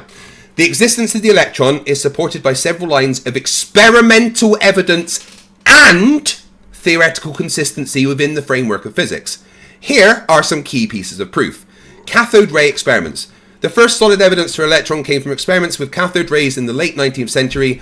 Physicists, including J.J. Thomson in 1897, discovered that cathode rays were streams of particles much smaller than atoms. Thomson measured the charge to mass ratio of these particles, later named electrons, showing they were a component of atoms. This was groundbreaking discovery that indicated atoms were not indivisible as previously thought. Excuse me. Millikan's oil drop experiment. Robert Millikan oil drop experiment in 1909 provided further proof of the electron's existence by measuring the electron's charge. By observing the behavior of oil droplets in an electrical field, Millikan was able to determine that the charge on the droplets was always a multiple of certain minimum value, which he identified as the charge of a single electron. This experiment not only proved direct evidence for electrons, but also allowed for the calculation of their charge. Quantum mechanics. The development of quantum mechanics in the early 20th century provided a theoretical framework that explained the behavior of electrons within atoms. The theory accurately predicted energy levels in atoms and the emission or absorption of light, photons, as electrons move between these levels. The success of quantum mechanics in explaining atomic and subatomic phenomena serves as strong indirect evidence for the electron. Electron microscopy. Electron microscopes, which use beams of electrons to illuminate specimens, often offer practical evidence of the electron's existence. The fact that electrons can be focused and used to create images of tiny structures confirms their particle nature and their interactions with matter. We've also got particle accelerators and colliders, quantum electrodynamics. In conclusion, the evidence for the existence of the electron comes from a wide array of experimental results and theoretical developments spanning more than a century in research of physics. The consistency of these findings across different areas of study provides a solid foundation for our understanding of the electron and its properties. There is proof in multiple experiments and theoretical concepts of the electron being what we say it is. The fact that we can not only measure the electron, but its antimatter particle, its antimatter partner, the positron, showing that will have a positive charge instead of a negative charge in the exact same way that electron has a negative, is also further proof of the divisible nature of atoms and the makeups of them, including the electron. So please, right, Ross, refute all of those things that I have just brought up, the specific experiments that show the existence of electrons matching the predictions. Please dispute all of that. No problem. Over to you. No problem. They all still have the 1 minute, same Craig. Hold on. You want to yield that? You have 1 minute still. Well, I'll just quickly run through the things again for Ross to make sure Ross covers all of them. Go ahead, please. Cathode ray experiments. An experiment done physicists, including J. Thomson in 1897. Millikan's oil drop experiments in 1909. The development of quantum mechanics matching the predictions of what we see. Electron microscopy, particle accelerators and colliders, and quantum electrodynamics all offer direct and indirect evidence of electrons. Please, Ross, address all 6 of those. Yeah, hold on, he said 30 seconds. Well, you guys to clarify, question. Go ahead. Yeah. Just to clarify, who did you say did that first experiment? Who was the name of the first physicists, including J.J. Thomson in 1897. Oh, interesting. Yeah. That's funny because I read a direct quote from J.J. Here we go, Ross. Are you ready? 4 minutes. Yeah. His right actual result from that experiment was they never actually identified the electron. They identified a movement, a type of movement, basically, just to make it simple for everybody in the crowd, right? I mean, we could get into the complicated nature of what they're seeing in the particle collider, but basically they identified a certain type of movement. That's why you use oil scattering patterns. Think about it. They're not observing anything. They're looking at an effect of oil and assuming it's something. So that really is the actual crux of the problem. There's no oil in that experiment. You got it wrong. Hold on. All right, so like I said, but you're talking about the wrong experiment there. There was no oil drops in the 1897 one, just so you know. Listen, I'll let you go. You just mixed them up, though. You just said the wrong one, just so you know. Listen, impulse control, remember? Impulse control, remember? Well, I'm just helping you out, Ross. I'm just helping you out here because... Go ahead, Ross. All right. Go ahead. Okay, so like I said, right, that is actually the crux of the issue with all those experiments confirmed by the actual person that you named for that first experiment, J.J. Thomson. He said it. But you just got it wrong, though. Now, hold on. Now, right? Craig is a little behind the 8 ball. You just got it wrong. That's amazing. He's not paying attention. Craig's not paying attention to what's going on in modern physics, right? So if you pay attention to what's coming out of the Large Hadron Colliders, all right? Hadron. This is right here. well, I like the word hedron better. It's all right? not I'm the gonna right say word, hedron, so- if that's okay with you. Well, I that's can not the say right hedron. word. So, anyways, What's the I get it. hedron You wanna collider? I've distract never from the heard that. conversation. I know you want to distract from the conversation, but it's not working. Let's all right? continue, please. Never This is heard of based the upon hedron this is collider. based on the work. This is based on the work of physicist Nima Arkani Ahmed from the Princeton Institute of Advanced Study. Also, Ed Witten from the same place. It's also based on the work of David Gross, Nobel Prize winner, also in 2004. Right? Basically, their conclusion. Yeah, he did melodic lyrics. He got them mixed up. Basically, what their conclusion from what they're seeing is that their ideas of space-time basically falter, right, once they start looking at the fundamental particles inside the collider, right? So essentially, like, this is the easiest way to understand it, right? So like I said, there's a lot of different technical things, and we could watch hours and hours of footage of them explaining this if you want, but basically, if they let go of space-time, right, and they understand what we see as space-time, right, all of these elementary particles, right, if we understand that as basically a user interface, as so to speak, and not reality, right, computing the scattering amplitudes becomes basically a billion, not exaggerating, a billion times easier, because they can basically take a billion terms and reduce a billion terms down to 1 or 2 terms. Do you understand? So basically, the geometry, right, that we use to identify our world, right, which is at the crux of the conversation we're having when we start talking about electrons, etc., right? The geometry is basically a different facet of coding, right? So basically, you can look at locality and What is he unitarity saying? as they're basically different loops of movements. I know Craig is behind the 8 ball; he might not understand that, but if anybody understands what I'm saying and you're familiar with this, you understand that that was very simply and obviously an oversimplification, but essentially that's what it is, right? They're agreeing with the unified field theory. Essentially, there's no such thing as electrons and neutrons. There's no such thing just as unified field electricity. theory. And there's just electricity, and when you send the electricity into 1 minute. different, when you send the electricity into different, you know, It's just electricity. modalities, right, or shapes, it gives us what we have as particles, space, and time. So this is on the cutting edge of physics. So I can it's understand why not. Craig is not familiar with None this. of this is but true. That's why I said I'm on the side of science, right? I just look at what are they reporting in the colliders, and I go with that. What is observational evidence telling us? That's the side I'm on, guys. All right, I'm not going to deny and pretend like I'm seeing illusions. Look, what does the scientific evidence show us? I'm going to go with that every time. I promise you cannot find one point that I'm making that's not backed up on scientific experiment. You can't find All one of point them. that Craig is making that is backed up with scientific experiment. Apart Period. from the experiments point. that I've just read out, of Last course. point. Last point. I just want to say, hey, Craig, you know, I mean, I feel like this is a good outing for you, man. You know, you're even though your impulse control is all over the place, you're doing a lot better than Mine? last time. I knew having a moderator was a good idea. I knew it was a good idea, man. All right, here Moderator, we go. could I just ask Make an it honest up. question? Who's had the more impulse control issues and been shouty and stuff? Was it me or is it Ross? You You're know, asking him? I can say this. I can say this. Early on, you started it, but I think you figured it out, and then towards the middle to end has been raw. So I can say I'm a that I mirror. can see both of you. I I'm a can see mirror. both of you. I can see both of you needing a reason why I'm here. Yeah. Just put it that way. So I can see it in Right. both. But definitely, yes, you're on the clock. I don't waste more of your time. You're on the clock, Okay. Greg. So, excuse me. He just kind of ignored everything I said. When he started to try and refute what I said there, for some reason he mixed up the experiments by J.J. Thomson and the experiments by Millikan's and came to a conclusion that neither of them have. If we go to the direct quotes from J.J. Thomson, Thomson provided evidence that cathode rays were negatively charged particles, which were later understood as electrons. He demonstrated this by showing that cathode rays deposited negative charge and were deflected by magnetic and electric fields, as expected for negatively charged particles. Thomson's work therefore played a crucial role in establishing the existence of electrons as fundamental components of atoms, and he's directly quoted as saying, "This shows that atoms are divisible, unlike we previously thought." So, yeah, and I can actually provide the link for that. That's a myth If you- prediction you're describing, by the way. You're describing if- a if- myth Let him go. prediction. Let him If go. I You could- can use your time for that. There's no mixed prediction. I don't know what you're talking about. I just read what Thomson did. That was all. So yeah, you mixed up Thomson's and Millikan's experiments and failed to debunk either of them. You ignored the advances of quantum mechanics. You ignored the fact that electron microscopy uses beams of electrons to illuminate specimens and offering practical evidence of their existence. If you want to talk about particle accelerators, many of the people that work at CERN are currently in my audience watching this debate, and they all disagree with you, every single one. So it's not me that's the science denier, it's you, because the actual scientists disagree with you. You know, the actual people that do these things are Well, saying tell them you're to come wrong. debate me then.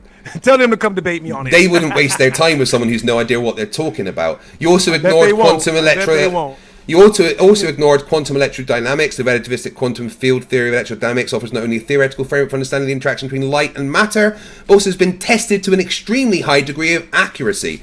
Predictions of quantum electromagnetic dynamics regarding the electron's anomalous magnetic field, for example, have been confirmed by experiments to a precision of better than 1 part in a billion, providing indirect. Can you repeat that again? My bad. You were talking kind of fast. My bad. No, you can listen back to it. Providing indirect but extremely precise evidence for the electron as theorized. In conclusion, the evidence of the existence of electron comes from a wide array of experimental results and theoretical developments. So let's be clear, guys. Every time that Ross says to you, I haven't told him about any experiments or cited any scientists or experiments, every time he says that experiment just agreed with me, though. That experiment just agreed with me. I don't know if you didn't understand it, but you said that they identified an electromagnetic field. That's what I'm saying. Clarification? Are you stating a point? Just ask for clarification if you need it, so we can. Isn't that what you said? That they're. So I'm just wondering if I'm going to get this time back that he's interrupted me and I stopped talking. But I'm asking for clarification. Did you not say that they are identifying electromagnetic fields? No, I didn't. Okay, that's why I asked you to repeat yourself, because to me it sounded like that. But I don't know, like. Okay, Ross. All right, let him go. Let him go. All right, let's go. Yeah. He demonstrated this by showing that cathode rays deposited negative charge and were deflected by magnetic and electric fields as expected for negatively charged particles. So, Ross, you must have some serious, hearing problems or something. You just hear what you want, and you're going to just deny the experiment. I asked you to repeat yourself. It's not that I said I couldn't hear you, so I don't know why you're so harping on that. I said, bro, I didn't hear what you said. You're talking too fast. Okay, so let him go. Move on from that. Yeah. Go ahead, Craig. I'll you're 30 seconds. You're still going to just ignore the experiments that I brought up here and just go, no, they don't do this, even though the experiments and the conclusions of the experiments directly disagree with you. And let's be specific and talk about how electron microscopes literally use beams of electrons that we know are negatively charged particles, not something else. It has been tested and shown that they are negatively charged particles because of the way they interact with other things. Every single experiment that I have mentioned, cathode ray experiments, Millikan's oil drop experiments, they all show that electrons are a thing that exists. Every time that Ross says that I'm a science denier, he is just saying that because he wants to poison the well. He is the one that is disagreeing with scientists and current science if he's saying that the electron is not a thing. There's not a single real scientist in the world that would disagree with the electron existing. Right, except for the person that actually is credited with finding it, right? Are you done, Craig? 15 seconds. Okay, well, the person credited with finding it said that it was actually a negatively charged particle. I read the actual quote from J.J. Thomson, the person that was first credited with finding it, and he said this shows that it is a particle showing that the atom is divisible, unlike we previously thought. Thank you. Negatively charged particles. All right, I'm glad you repeated it. You got 4 minutes. Yeah, I'm glad you repeated it correctly, because all you admitted was that he discovered that through a breaking down of a missed prediction. They predicted that the atom was indivisible, and then they found out they were wrong about that. All right, so listen, forget all the babble and the jargon, right? For real. No, forget all the jargon. Let's boil it down to the rule. They said, we predict this. Oh, guess what? We were wrong. But now believe me on this. Okay, you're done. All right? No, that's not how science works. Thomson's experiments predicted they would be an experiment. That's not how science works. When you make a prediction and you're wrong, all right? So not only has the atom never been seen, but you're half. Can I ask a clarifying question, please? Bro, they don't shoot electrons. Moderator, can I ask a clarifying question of him, please? Bro, they're using electric charges to render. I'm asking nicely if I can ask a clarifying question, if that's okay. Yep. Go ahead, Craig. So you're claiming that Thomson's experiment went against his prediction. Could you please clarify what you mean by that? Because Thomson's... No. Wait, let me finish my question. Let me finish my question. Let him answer, Craig. You asked him, let him answer. I haven't finished my question. Okay. Let me finish my question. It's a two-part. Go ahead. No, it's not. You claimed that the person that discovered the electron said that there wasn't an electron. However, J.J. Thomson said that there was an electron, and the predictions of J.J. Thomson... Where did he say there was an electron? Quote him saying there was an electron. I mean, if I'm able to get my thoughts out, it would be wonderful. But you don't let me finish what I'm saying, Ross, and that's the problem. So this was the middle of my thing. But I asked if I could ask a clarifying question, and you haven't let me yet. Go on a rant in the middle of my rebuttal. No, I'm asking the question and be quiet. quiet. Damn. I'm trying to, but you won't let me ask the question, Ross. Okay, So go ahead. no, Go you're ahead, making go ahead, finish your statements. question, Come on. Craig. Yeah. Go finish your question. So, Ross, is it your claim that the prediction of J.J. Thomson's experiment was that there would not be electrons? Is that your claim, yes or no? No. My claim is that you said Okay, Ross, you that got the floor. You're back on the clock. their previously predicted assumption was that the atom was indivisible, and through what I'm taking this just based off what you just said. He said, yeah, this broke down what their initial prediction was. So they had a prediction, it was wrong. Okay, and now they're saying, believe me on this. All right, But the you previous said that. one- That's all I said. That is No, I the didn't fact of say what you that. said. I didn't. No, you said. Okay, well, I'll respond to you. No, that's not what I said. What I said was. No. Come on, bro. Let Let me him finish. what I'm finish. saying, Let him bro. finish, Craig. Let him finish. He Let him finish. just asked me Yeah. a question, and I should be able to respond to the question. I didn't No, ask you a will, question. I but don't let him think. get his I don't time. think Let I him asked a finish his question. point. Let him finish his point. You did ask a question there, Ross. You did. Ross, continue, please. Okay, so like I said, right, on the cutting edge of science, right, in the large particle colliders, right, they are finding out fundamentally that everything that we think are particles, or even things as essential as locality. All right, so these are things that I believed in and knew about before I even heard of flat Earth. All right, People in so CERN disagree with you. things that we know, things that we consider to be locality, right, and unitarity, these basically can be broken down to coding or quote unquote replications of movements, right, or frequency, whatever you want to call it. You know what I mean? So this is confirmed in the colliders. All right. So not only, like I said, all those experiments you're saying, they're not actually independently, right, manipulating variables to make sure that when they have a certain effect, it is the electron, or there even is an electron having the effect. All right. So you can't shoot electrons at something and then say that's my proof for the electron. I'm shooting them. Okay. How do you know that that's what you're shooting? What you're doing is, like I said, it's the terminal end of one unit line of dielectricity. That's it. There's an electric field. When there's a gap in the field, they call that an particle. electron. That's essentially what J.J. Thompson said. No, I'm It's not. Yeah, that's not what I just read. What J.D. Thomson said. J.D. Thomson said it was the charged particle. That was it. Okay, and how did you figure out that it was a charged particle? With the experiment. I mean, have you not listened to anything that I've And said what was to the you? experiment? No. You know, I don't think you listened. I read it 'Cause to think you. the I particle literally was read you not- the Part of your experiment. time. It's still a part of your time. Okay, so explain the experiment. Explain how they manipulated the independent variable to isolate that it was the electron that they were getting the charge from. How did they isolate that, Craig? Because they tested what it repelled. How did they isolate the variable? Because when you're doing a proper scientific experiment, Yeah, you by have to testing what it isolate- repelled. Hold on, bro. No, you have to Changing isolate the independent variable. manipulate them I'm one trying at to a answer time. the question Bro, you asked me. You asked me a question. Okay, hold on. I want to let me I want respond. to clarify my question, though. But let me clarify my question. Remember, like you did. All right. So listen. Come on, Ross, because when you got 1 minute left. All right, so when you're doing a proper scientific experiment, right, there's all type of variables that come into play, right? Light, sound, time of day, right, time of year. There's all these things that could affect the experiment. That's why you need independent and control variables. You have to manipulate one independent variable at a time, right? Keep all the other variables consistent, and then change them one at a time to make sure that the actual effect you're getting is coming from that independent variable. This is how proper scientific experiments work. So you can't like look at some oil splattering and then be like, oh yeah, that means for sure that this is the effect. There was no oil splatterings in J.D. Thomson's experiment. That's an improper scientific experiment. There was no oil in J. You keep mixing up J.J. Thomson and Millikan's experiments, showing that you don't know what you're talking about. As we switch time here, so I want to let you guys know where we are on time. We are approaching 90 minutes, so we will continue, but I just want to let you know where you were. Craig, I'll give you the opportunity to respond. 4 minutes. Yeah. So in J.J. Thomson experiments to discover the electron, the independent variables included the magnetic and electric fields applied to the cathode rays. These fields were manipulated to observe their effect on the path of the cathode rays, which allowed Thomson to determine the charge to mass ratio of the particles in the rays, ultimately leading to the identification of the electron. Not Okay, a charge to mass ratio. I'm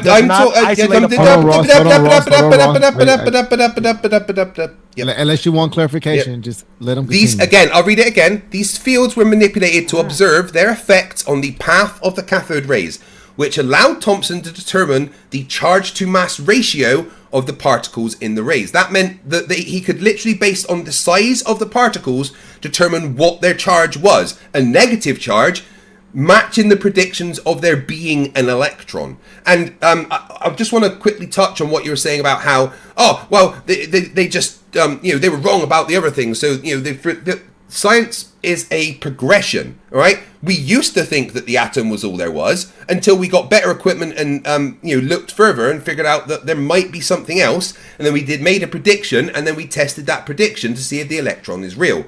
J.J. Thomson's experiment did not use oil splats. Stop saying that. There was no oil I didn't involved say in... J.J. Thompson did that. But you keep talking about J.J. Thomson, and then you keep talking about oil splats. There's no oil or anything involved in J.J. Thomson's experiment. Well, no, you brought up an experiment, and so I'm using that as an example. Yeah. Yeah. Do you know which experiment uses oil? Do you know which one that was? It was either the first or the second one you brought up in that grouping. Yeah, it was and the I second focused on that one because I focused on that one because it's the reason why I focused on that one. You didn't. You mixed them up. Identify for the crowd. It's what you easy did was you mixed for them the up. average listener. Yeah. What the issue is in that experiment. Ross, what you did? Ross, what you did was you mixed up the two experiments and pretended that you didn't. Everyone saw you mix up the two experiments. Everyone saw you do it. People commented it in my chat. Everyone they didn't. No, they didn't. Well, they did. I can show you the people commenting on my chat another time if you want. People literally did he just mix up those two? We all saw you do it. The problem is, Ross. The problem is, Ross, we love and appreciate you. The problem is, Ross, that you don't understand any of the things you are talking about. You have surface level knowledge. I certainly do. You have surface level knowledge at the best. No, I have deep level knowledge. You have surface level knowledge. And I have my notes written right here Ross, from the people. Hey, could you mute him, please, moderator? Yeah. No, just mute him, please. I call you a liar when you tell me I don't understand something. Thank you. Yeah, thank you. I'm not being insulting. I am using my professional opinion, Ross. Yeah. So, Ross, I'm using my professional opinion here as someone who actually teaches physics to say that you do not have a knowledge of physics.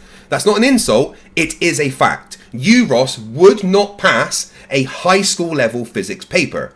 And you know what? In fact, I challenge you to do a high school physics paper on my channel. And if you pass it, I will donate $100 to a charity of your choice. Okay? How about that? All right, so I'm assuming that means you're done. Number one, I would not do that because I think that you would just keep the $100 because you're an ass better. You know what I mean? We already discovered that. So that's number one. Number two, I'll give the money to someone else. When you say that they identified a charge to mass ratio, that's not the same thing as identifying a particle. If I say, okay, yes, it is. It's basically it's not because it's basically the same thing that they did with dark matter. Was one of the things that they did. Bro. You're stepping on my explanation, and people aren't able to grasp the idea of what I'm trying to say. Let them get the idea. You're ignoring the words. Maybe that'll be better. What did I say after charge to mass ratio? I'm not ignoring it, and you'll see if you let me finish. What did I say after charge to mass ratio? So basically, when they look out at the sky. So what did I say after charge to mass ratio? When they look out at the sky and they say, you know what, we were wrong about our initial predictions of gravity, right? So since we're 99% off, what we're going to do is we're going to assume that 99% that we're off is basically dark matter, right? So that's essentially what they do with the electron, right? Look, there is a certain charge to mass ratio there. We're going to just call that, whatever that mass is, the electron, essentially. But we don't know what the mass is, how it got there. We don't really even know what the effect of it is. We're just identifying it based upon, like you said, like scatter data, right? I mean, at least that's what I look at. You feel me? So even then, it's still not conclusive that you know what that particle is. Well, you don't know anything about the experiment. That's clear. Okay, well, to me, that's what's important. That's why I'll always take it back to the colliders because that supersedes everything that you're saying. They're doing the cutting edge research, and they say, matter of fact, none of that actually exists. The only thing that really exists, right, is the amplitahedron. Right? That's not what they're saying. You're not aware of that? The people at CERN disagreeing with you. Well, the people at CERN in my chat. You're not aware of that. You're not aware of that with their mathematics. Ross, you just continue. This is rhetorical. So okay, it's rhetorical. So everybody in the crowd should be aware, right, that in the large particle colliders, they are basically boiling everything down to the amplitahedron, which is just another way of saying like it's all energy, it's all frequency, it's all ether, but whatever they want to call it. What is energy, Ross? Yeah, our math is easier if we say everything is the same thing. All right, so there's no electron, there's no neutron, there's none of that. There's just the amplitahedron based upon what the most current cutting edge of particle physics is. Yes, not according to the particle physics. You don't understand physics, buddy. Your students are doomed. This is why like people at nobody CERN gets disagree anywhere in with you. school. And they got people like you teaching. But and the you don't people even at know CERN this. disagree with you, though. That's the thing. The people at CERN actually disagree with you. The people at CERN disagree with you. Why are you getting so mad? And I'm not done. My bad. Last point. My bad. Before you go, all right? I just want to make it clear. People at CERN do disagree with you. Conversation we're having, but in the midst of all this conversation we're having, let's be clear, right? Like I said, I'm now 6-0 None of No, my you're really points not. have been addressed at all. You're not. There's no evidence that the Earth is. There's no evidence the Earth is moving around the sun. There's no Apart from evidence. all the that evidence Earth, I gave. think about it. We're not. I gave we've 6 completely moved things. past that. You know Gave why? 6 Because you don't things. have nothing for that. You don't have nothing. I gave 6. For that. I gave So, 6 guess what? bits of evidence of the Earth moving 60 around. the seconds, sun. bro. Yeah. So we just deflect. And we're on something completely different, right? We're, you know, what I mean, we're I in the didn't weeds of deflect, I gave evidence. whether or not the electron exists now. All right, okay, cool. We can do that because you know I like that. But let's be clear: the Earth is not moving, not around the sun, and the Earth is the center of the universe. All right. Not Thank according you. to Go ahead, all Craig. evidence. Well, so I mentioned a Okay, bunch hold on. of. So, yeah. Craig, I'm gonna let you jump in just once Yeah. again. Want to start bringing in some conclusive points. Yeah. As we move over to the 4th quarter of this thing. So I just want to let you all know where we are, and the next few rounds. I know Keith, you might have to go soon. So did you want to like maybe do the Q&A after Keith? You know what I mean? Because we might not need maybe as much moderation for the Q&A. Just going, you know what I mean? I'm asking you, Craig. Did you want to? I'm okay. I don't. Let me just see if there's any questions for you. Okay, yeah. That's what I was asking you. I'm not well, sure. I didn't say. I just want to. I'll get my response to what you just said, and then Go ahead. you know. So you keep saying about what particle physicists at CERN are saying, but the particle physicists at CERN are disagreeing with you. I can send you some names personally, and you can talk to them. So I mean, I'm going to guess that you don't know more than the particle physicists actually doing their job. And what you said about the electron is wrong because you missed the end part where I said, which allowed Thomson to determine the charge to mass ratio of the particles in the rays, ultimately leading to the identification of the electron. And let me just clarify that a bit for you. So determining the charge to mass ratio, E over M, of the particles in cathode rays allowed J.J. Thomson to compare this property to known values for atoms and ions.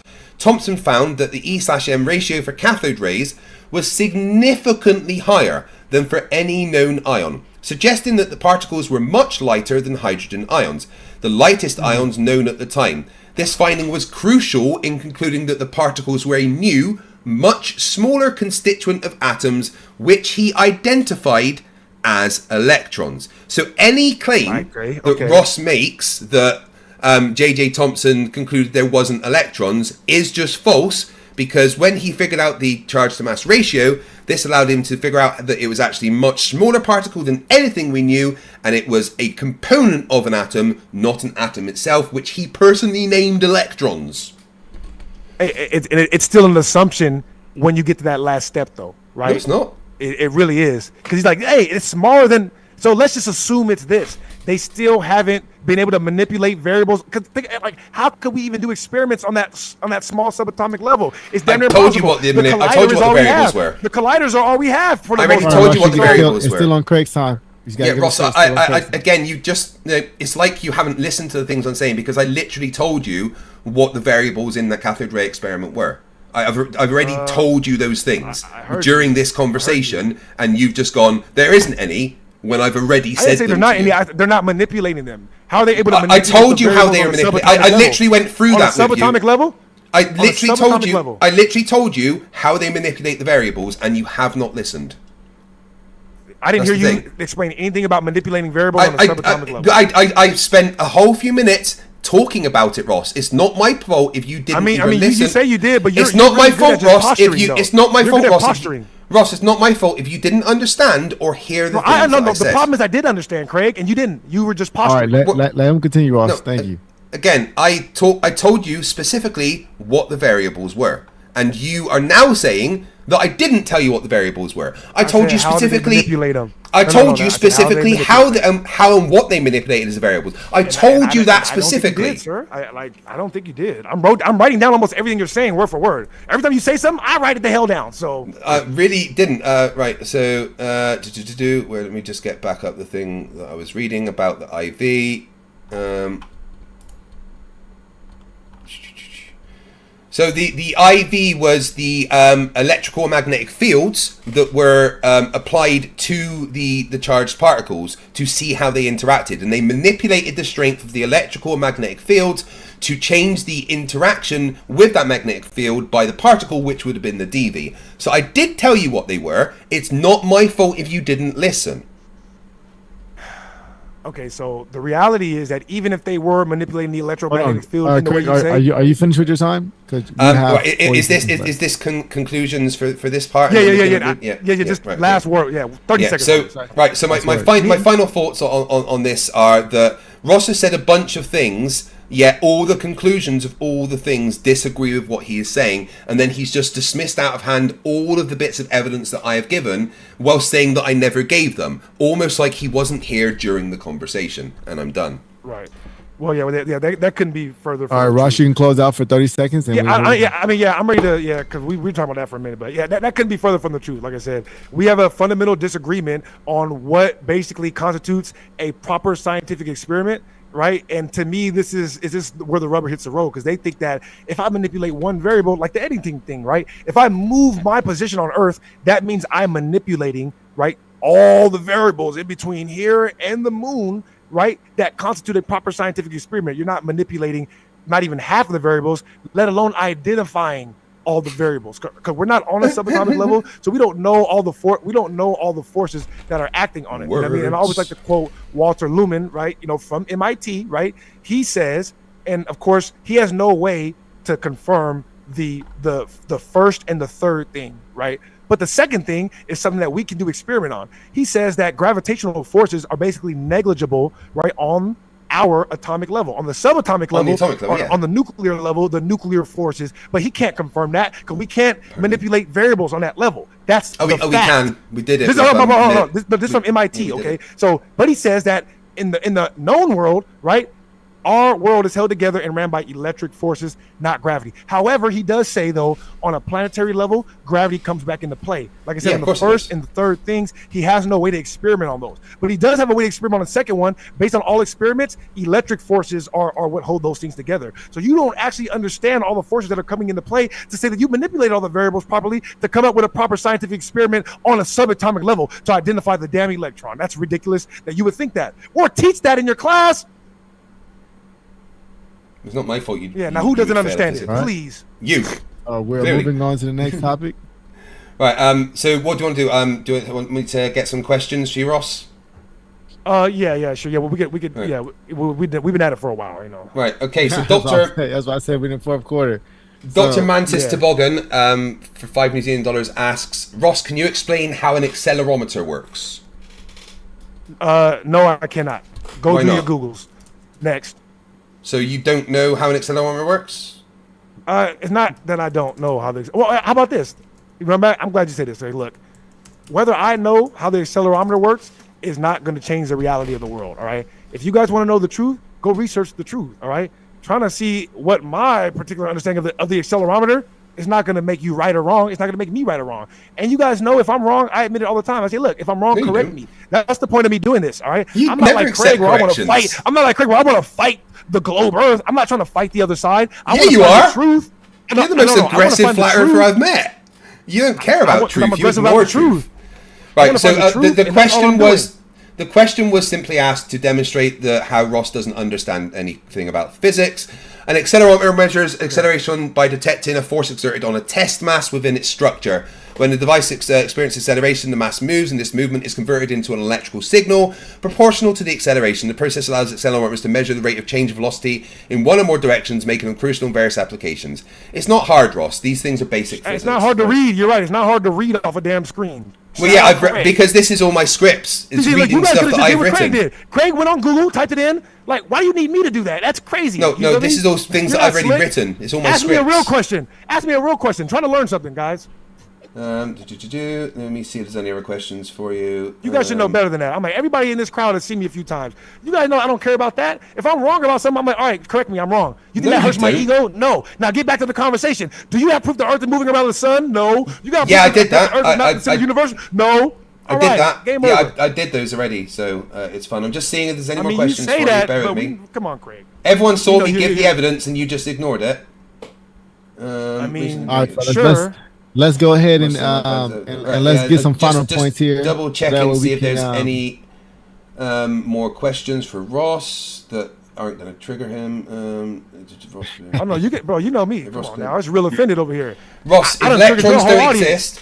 Ross, if electrons don't exist, can you explain how a CRT monitor works or a CRT TV? No, I can't explain how a CRT monitor works, but I can tell you right now that everything that claims to use the electrons are basically just using electromagnetic frequencies to identify gaps in the field, and in those gaps is where they basically identify electrons. No, I don't know how it works, but I'm going to tell you how it works without knowing how it works. Direct quote from J.J. Thompson. Science deniers. I don't know. Well, J.J. Thompson says electrons are real. J.J. Thompson said electrons are real, and he never used the word real. Yeah, he did. He literally named them. He said, believe me, the electrons are real. No. He said, there's something going on over there. We identified the math to electric ratio. I call it the electron. Yep. He didn't say it's a particle for real. Yep. Let's do this so that way we can put a cap on this bottle, okay? Ross, I'm gonna let you go first. I want to ask you, why is the Earth not flat? It's point blank. All right. Let's hear your points. The reason why the Earth isn't flat is because if it was a globe, it would have to be moving, right, at all these ridiculous rates that defy the laws of physics. So that's why I always start off with, hey, the Earth isn't moving, because they know that it doesn't make physical sense to have a globe that's not moving. So that's why I always start there, and I blow that out the water, right? Then the fact that the Earth is not in the center of the universe, now you guys have to explain how we have a globe that's sitting there in the center of the universe and not moving. That's kind of crazy, right? So then we get into the actual shape. That's why I brought up, or you brought up Richard Feynman. I said, okay, Richard Feynman identifies the electric grid that defies the known laws of physics, right, that would exist on a globe. You cannot get a conductive sphere, put it in an electromagnetic or a vacuum or whatever, or excuse me, a conductor, and there will not be, right, an electromagnetic field that develops on it that looks like the Earth's. It'll be a circular, right, electromagnetic field because it's on a sphere. So we have an electromagnetic field that can be identified. It's not circular, okay? So that defies the laws of physics. For you to say that we're a sphere, but our electromagnetic field don't match it, it defies the laws of damn physics. This is last points. And my last one is everything. Yeah, everything is energy, everything is frequency. And all those videos that I posted on my channel, all the videos I posted on my channel today is Craig admitting that everything is energy. Mass is energy, energy is mass. They're basically the same thing. I got like at least 5 minutes of videos on my channel right now. Craig knows because he commented on some of them. And what does Craig that said, mean? yeah, no, mass is energy is the same thing. No, energy is mass. So we agree, Craig, everything is energy, right? All right, I won. All right. Craig, your final thoughts on the world being flat? So Earth's obviously not flat.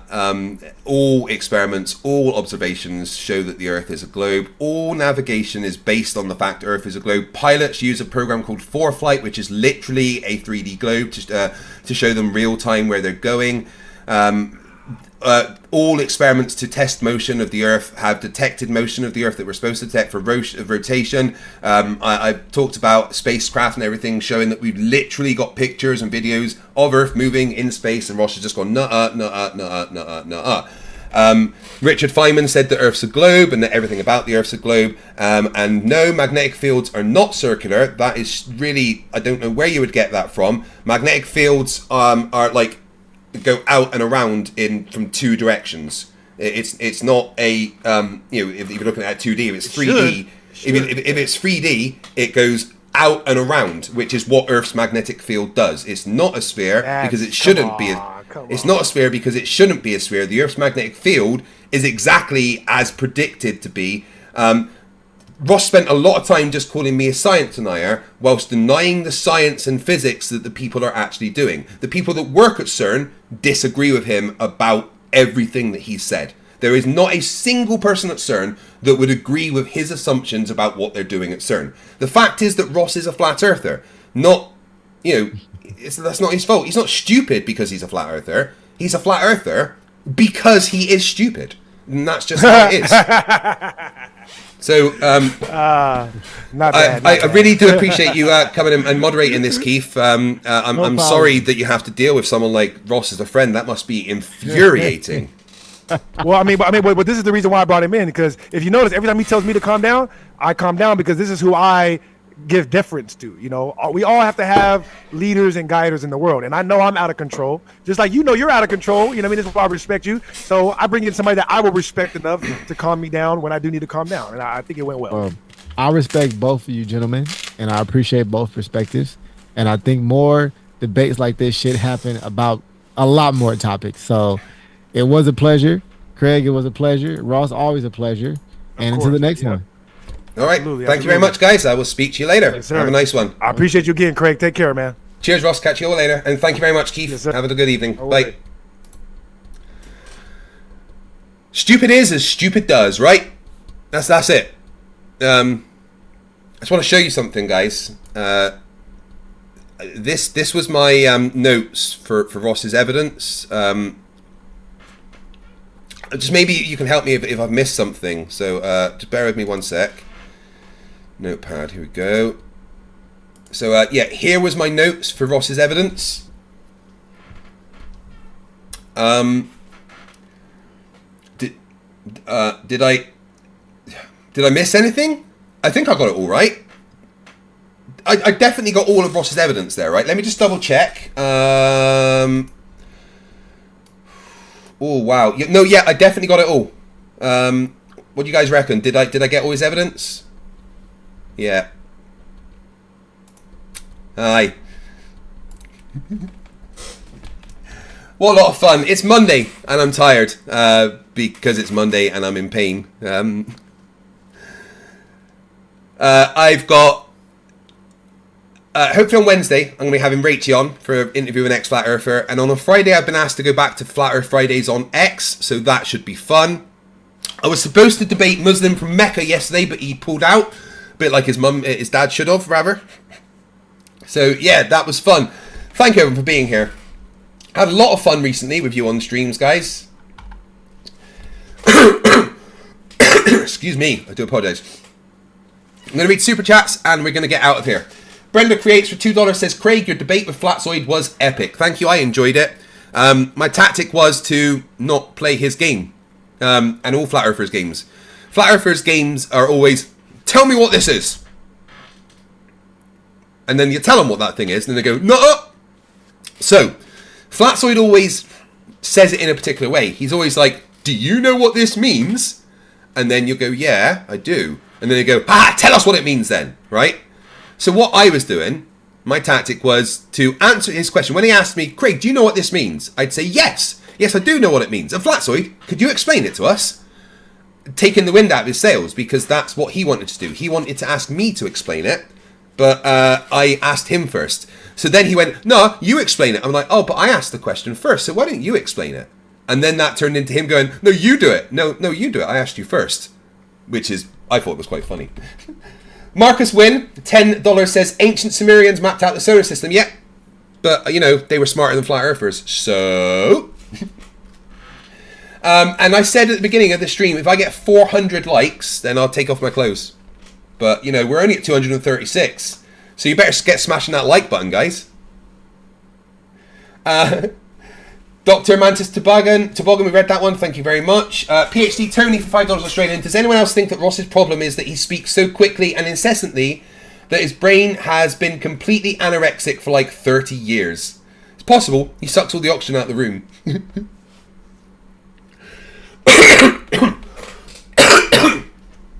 Oh, excuse me, sorry. I think I might be getting a bit of a cold, that's annoying.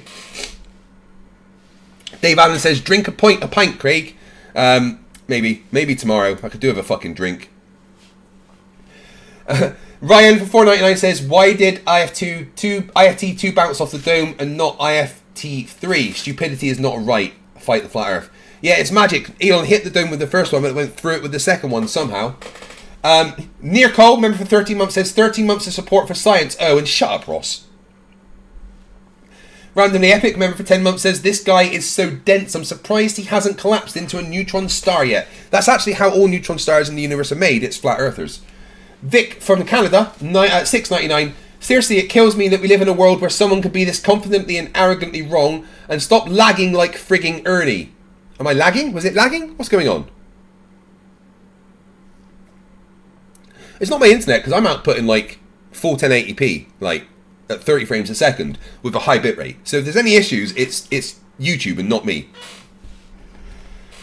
Lord Illuminous Poo for $2 says, Ross makes me angry. I hate this man. I understand. It's a Rubik's. You're awesome. Member for 13 months says, moderator, if you say someone's lying, even unintentionally, how is that different from calling them a liar? Someone, liar is someone who engages in lying, yeah. All Ross had was calling me a liar because I don't say the same thing about him as physics. And we all know that it's a fact that to be a flat earther, you have to hashtag gotta lie to Flerf. OG Yeti, member for 10 months, says, got to give Ross credit. He knows a lot of words. Yeah, he does. Not many sentences. Lord Luminous Pooh, member for 5 months, says, I hear that NASA has greatly updated the food on the International Space Station. So now the food is great, but there's no atmosphere. 3 stars. Boom. PhD Tony, $5. Peters et al. 1999. Measurement of gravitational acceleration by dropping atoms. Atoms fall under the influence of gravity. They are not special. You're right, Tony, but do you know who is special? Flat Earthers. Free on $5. It's so funny how Ross thinks he has a clue about anything he is saying. I don't think I have seen anything more sad and pathetic. I don't know. Dave Weiss's hairline, maybe? Janos Takas, member for 22 months, says, do a 3-minute explanation and don't yield. Just let Ross think for 2 minutes. He can't think for 30 seconds. Vic from Canada, $6.99. Why do I get the feeling that Ross goes into chat rooms with the name Muscle Man 14 Incher? It's almost like he can't think without lying. Gotta lie to Flerf. Excuse me. 3 Ron's been around for 12 months, says Nikola Tesla never invented anything. He only improved on things already existed. Yeah, Nikola Tesla didn't think electrons are real because he was dumb. Milwaukee Atheist for $10 says, recently in a debate, you and the Flerf were talking about astrolabes. I tagged you in a Facebook post about an hour ago. That might clear up some confusion. Anyway, thanks for the content. I appreciate that. I will take a look. Siggy Sigweld, member for 29 months. Siggy, you legend. Hail Sagan. Shut up, Ross. Steve6464 for $5. Ross saying my bad is not a get out of trouble free card unless change and improvement is behind it. Flat Earthers don't know how to improve.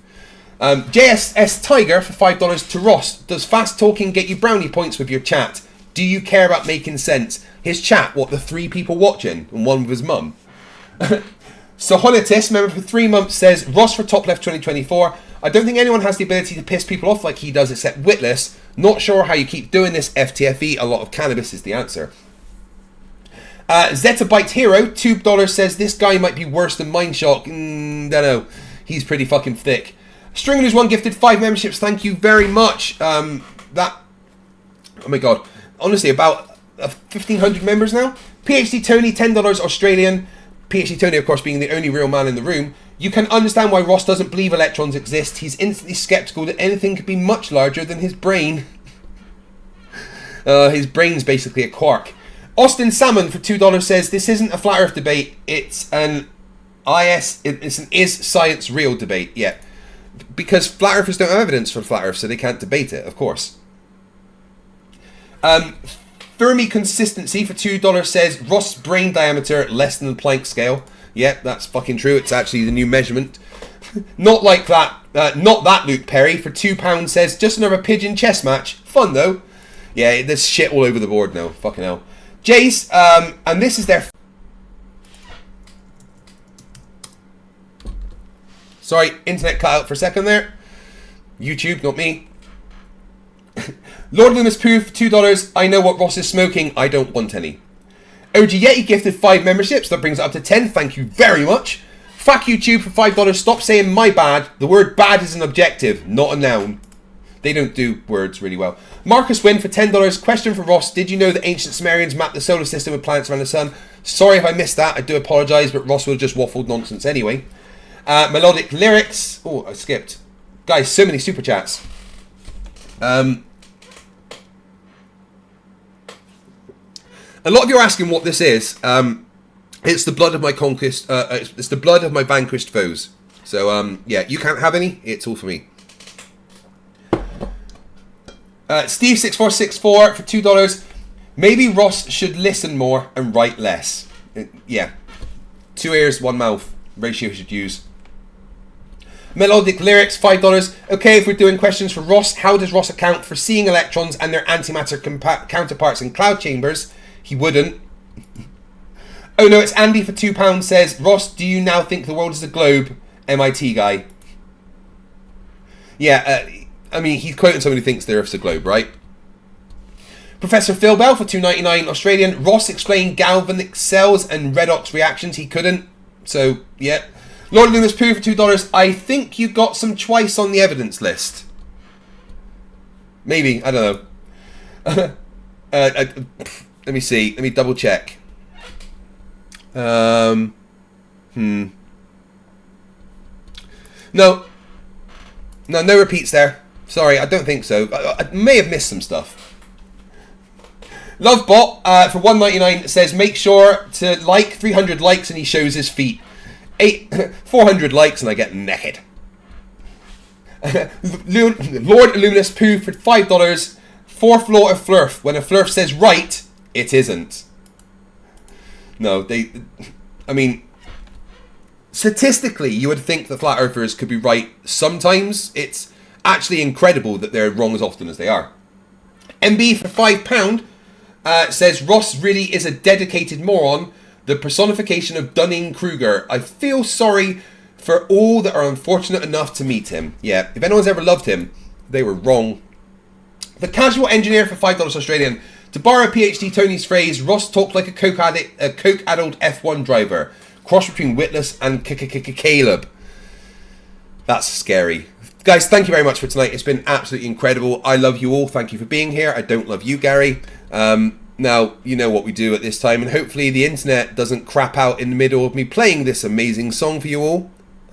Amazing song. Who am I fucking kidding, right? I'm in it, rapping. Why do I keep losing things on my bloody... Where is it? Nope, that's not the right one. There we go, it's moved over there. Right, can we pretend that airplanes in the night sky are like moving stars? Moving, shooting stars. Oh, bloody words, Craig.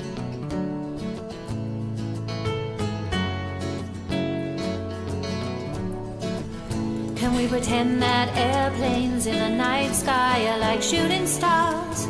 Should be wishing for a brain right now, brain right now, brain right now. Good morning, these words come with a storm warning. Better batten down the hatches, grab some matches and brace yourself for a long day of misery. YouTube has given me the power to reach up into the sky and show you all that we live on the ball. I bring you science that's comprehensible. Your view is indefensible, you're reprehensible. Go on, Mr. Sensible. When I was young, I never thought I would be here to see this. A pile of random nonsense dressed up as bulls. Your ignorance will be the death of us all, like running head first, full speed into a wall. You could always read a book, buy a telescope, set it up and take a photo of the moon, or just be a buffoon. I send you in a balloon up to the stratosphere on page 3. You're a few fries short of a happy meal. You're dumber than a box of hair. The wheel's spinning but the hamster's dead, and you're as smart as bait. You forgot to pay your brain bill. You're missing a few buttons on the remote control. 24 cents short of a quarter. You're surfing in Nebraska. You're as bright as Alaska in December, and you fell out of your family tree. You don't have all the cornflakes in one box. You got an IQ of 2 and it takes 3 to grunt. The elevator doesn't go all the way up, and there's a vacancy on the top floor. Your antenna doesn't pick up all the channels. You're several nuts short of a You're Mr. fruitcake. Sensible, calm down, don't go too hard. You don't need the hard Siberian Flerfs in your backyard. You're a man of science, poise and grace. Mage 2 did everything to wipe the grins off the face. So Nathan, get away from those kids. The world is not flat and it doesn't have a lid. Recognize the differences between the textbook and the Bible and control yourself. Lay off your slander and your lies. You're a bunch of knobs poisoning the well of the youth, spreading lies that you like to claim as knowledge and truth. Stop spreading fresh bullshit like the butter on your bread. Maybe your musical assault will knock some sense into your head. I hope one day you'll hear these lyrics and smile, and you realise you used to be a 40-year-old child. Now it's time to wake up, open your eyes and see, and acknowledge the existence of. You're a few clowns short of a circus. Your phone is off the hook. Your sewing machine is out of thread. You're all foam and no beer. You don't have all your dogs on one leash. An intellect rivaled only by garden tools. There's no grain in your silo, and your skylight leaks a little. Your belt doesn't go through all the loops. You couldn't pour water out of a boot without instructions on the heel. Your slinky's kinked, and you're proof that evolution can work in reverse. A few feathers short of a whole duck, one fruit Can we loop short of pretend a that full bowl. airplanes in the night sky are like shooting stars? Should be wishing for a brain right now.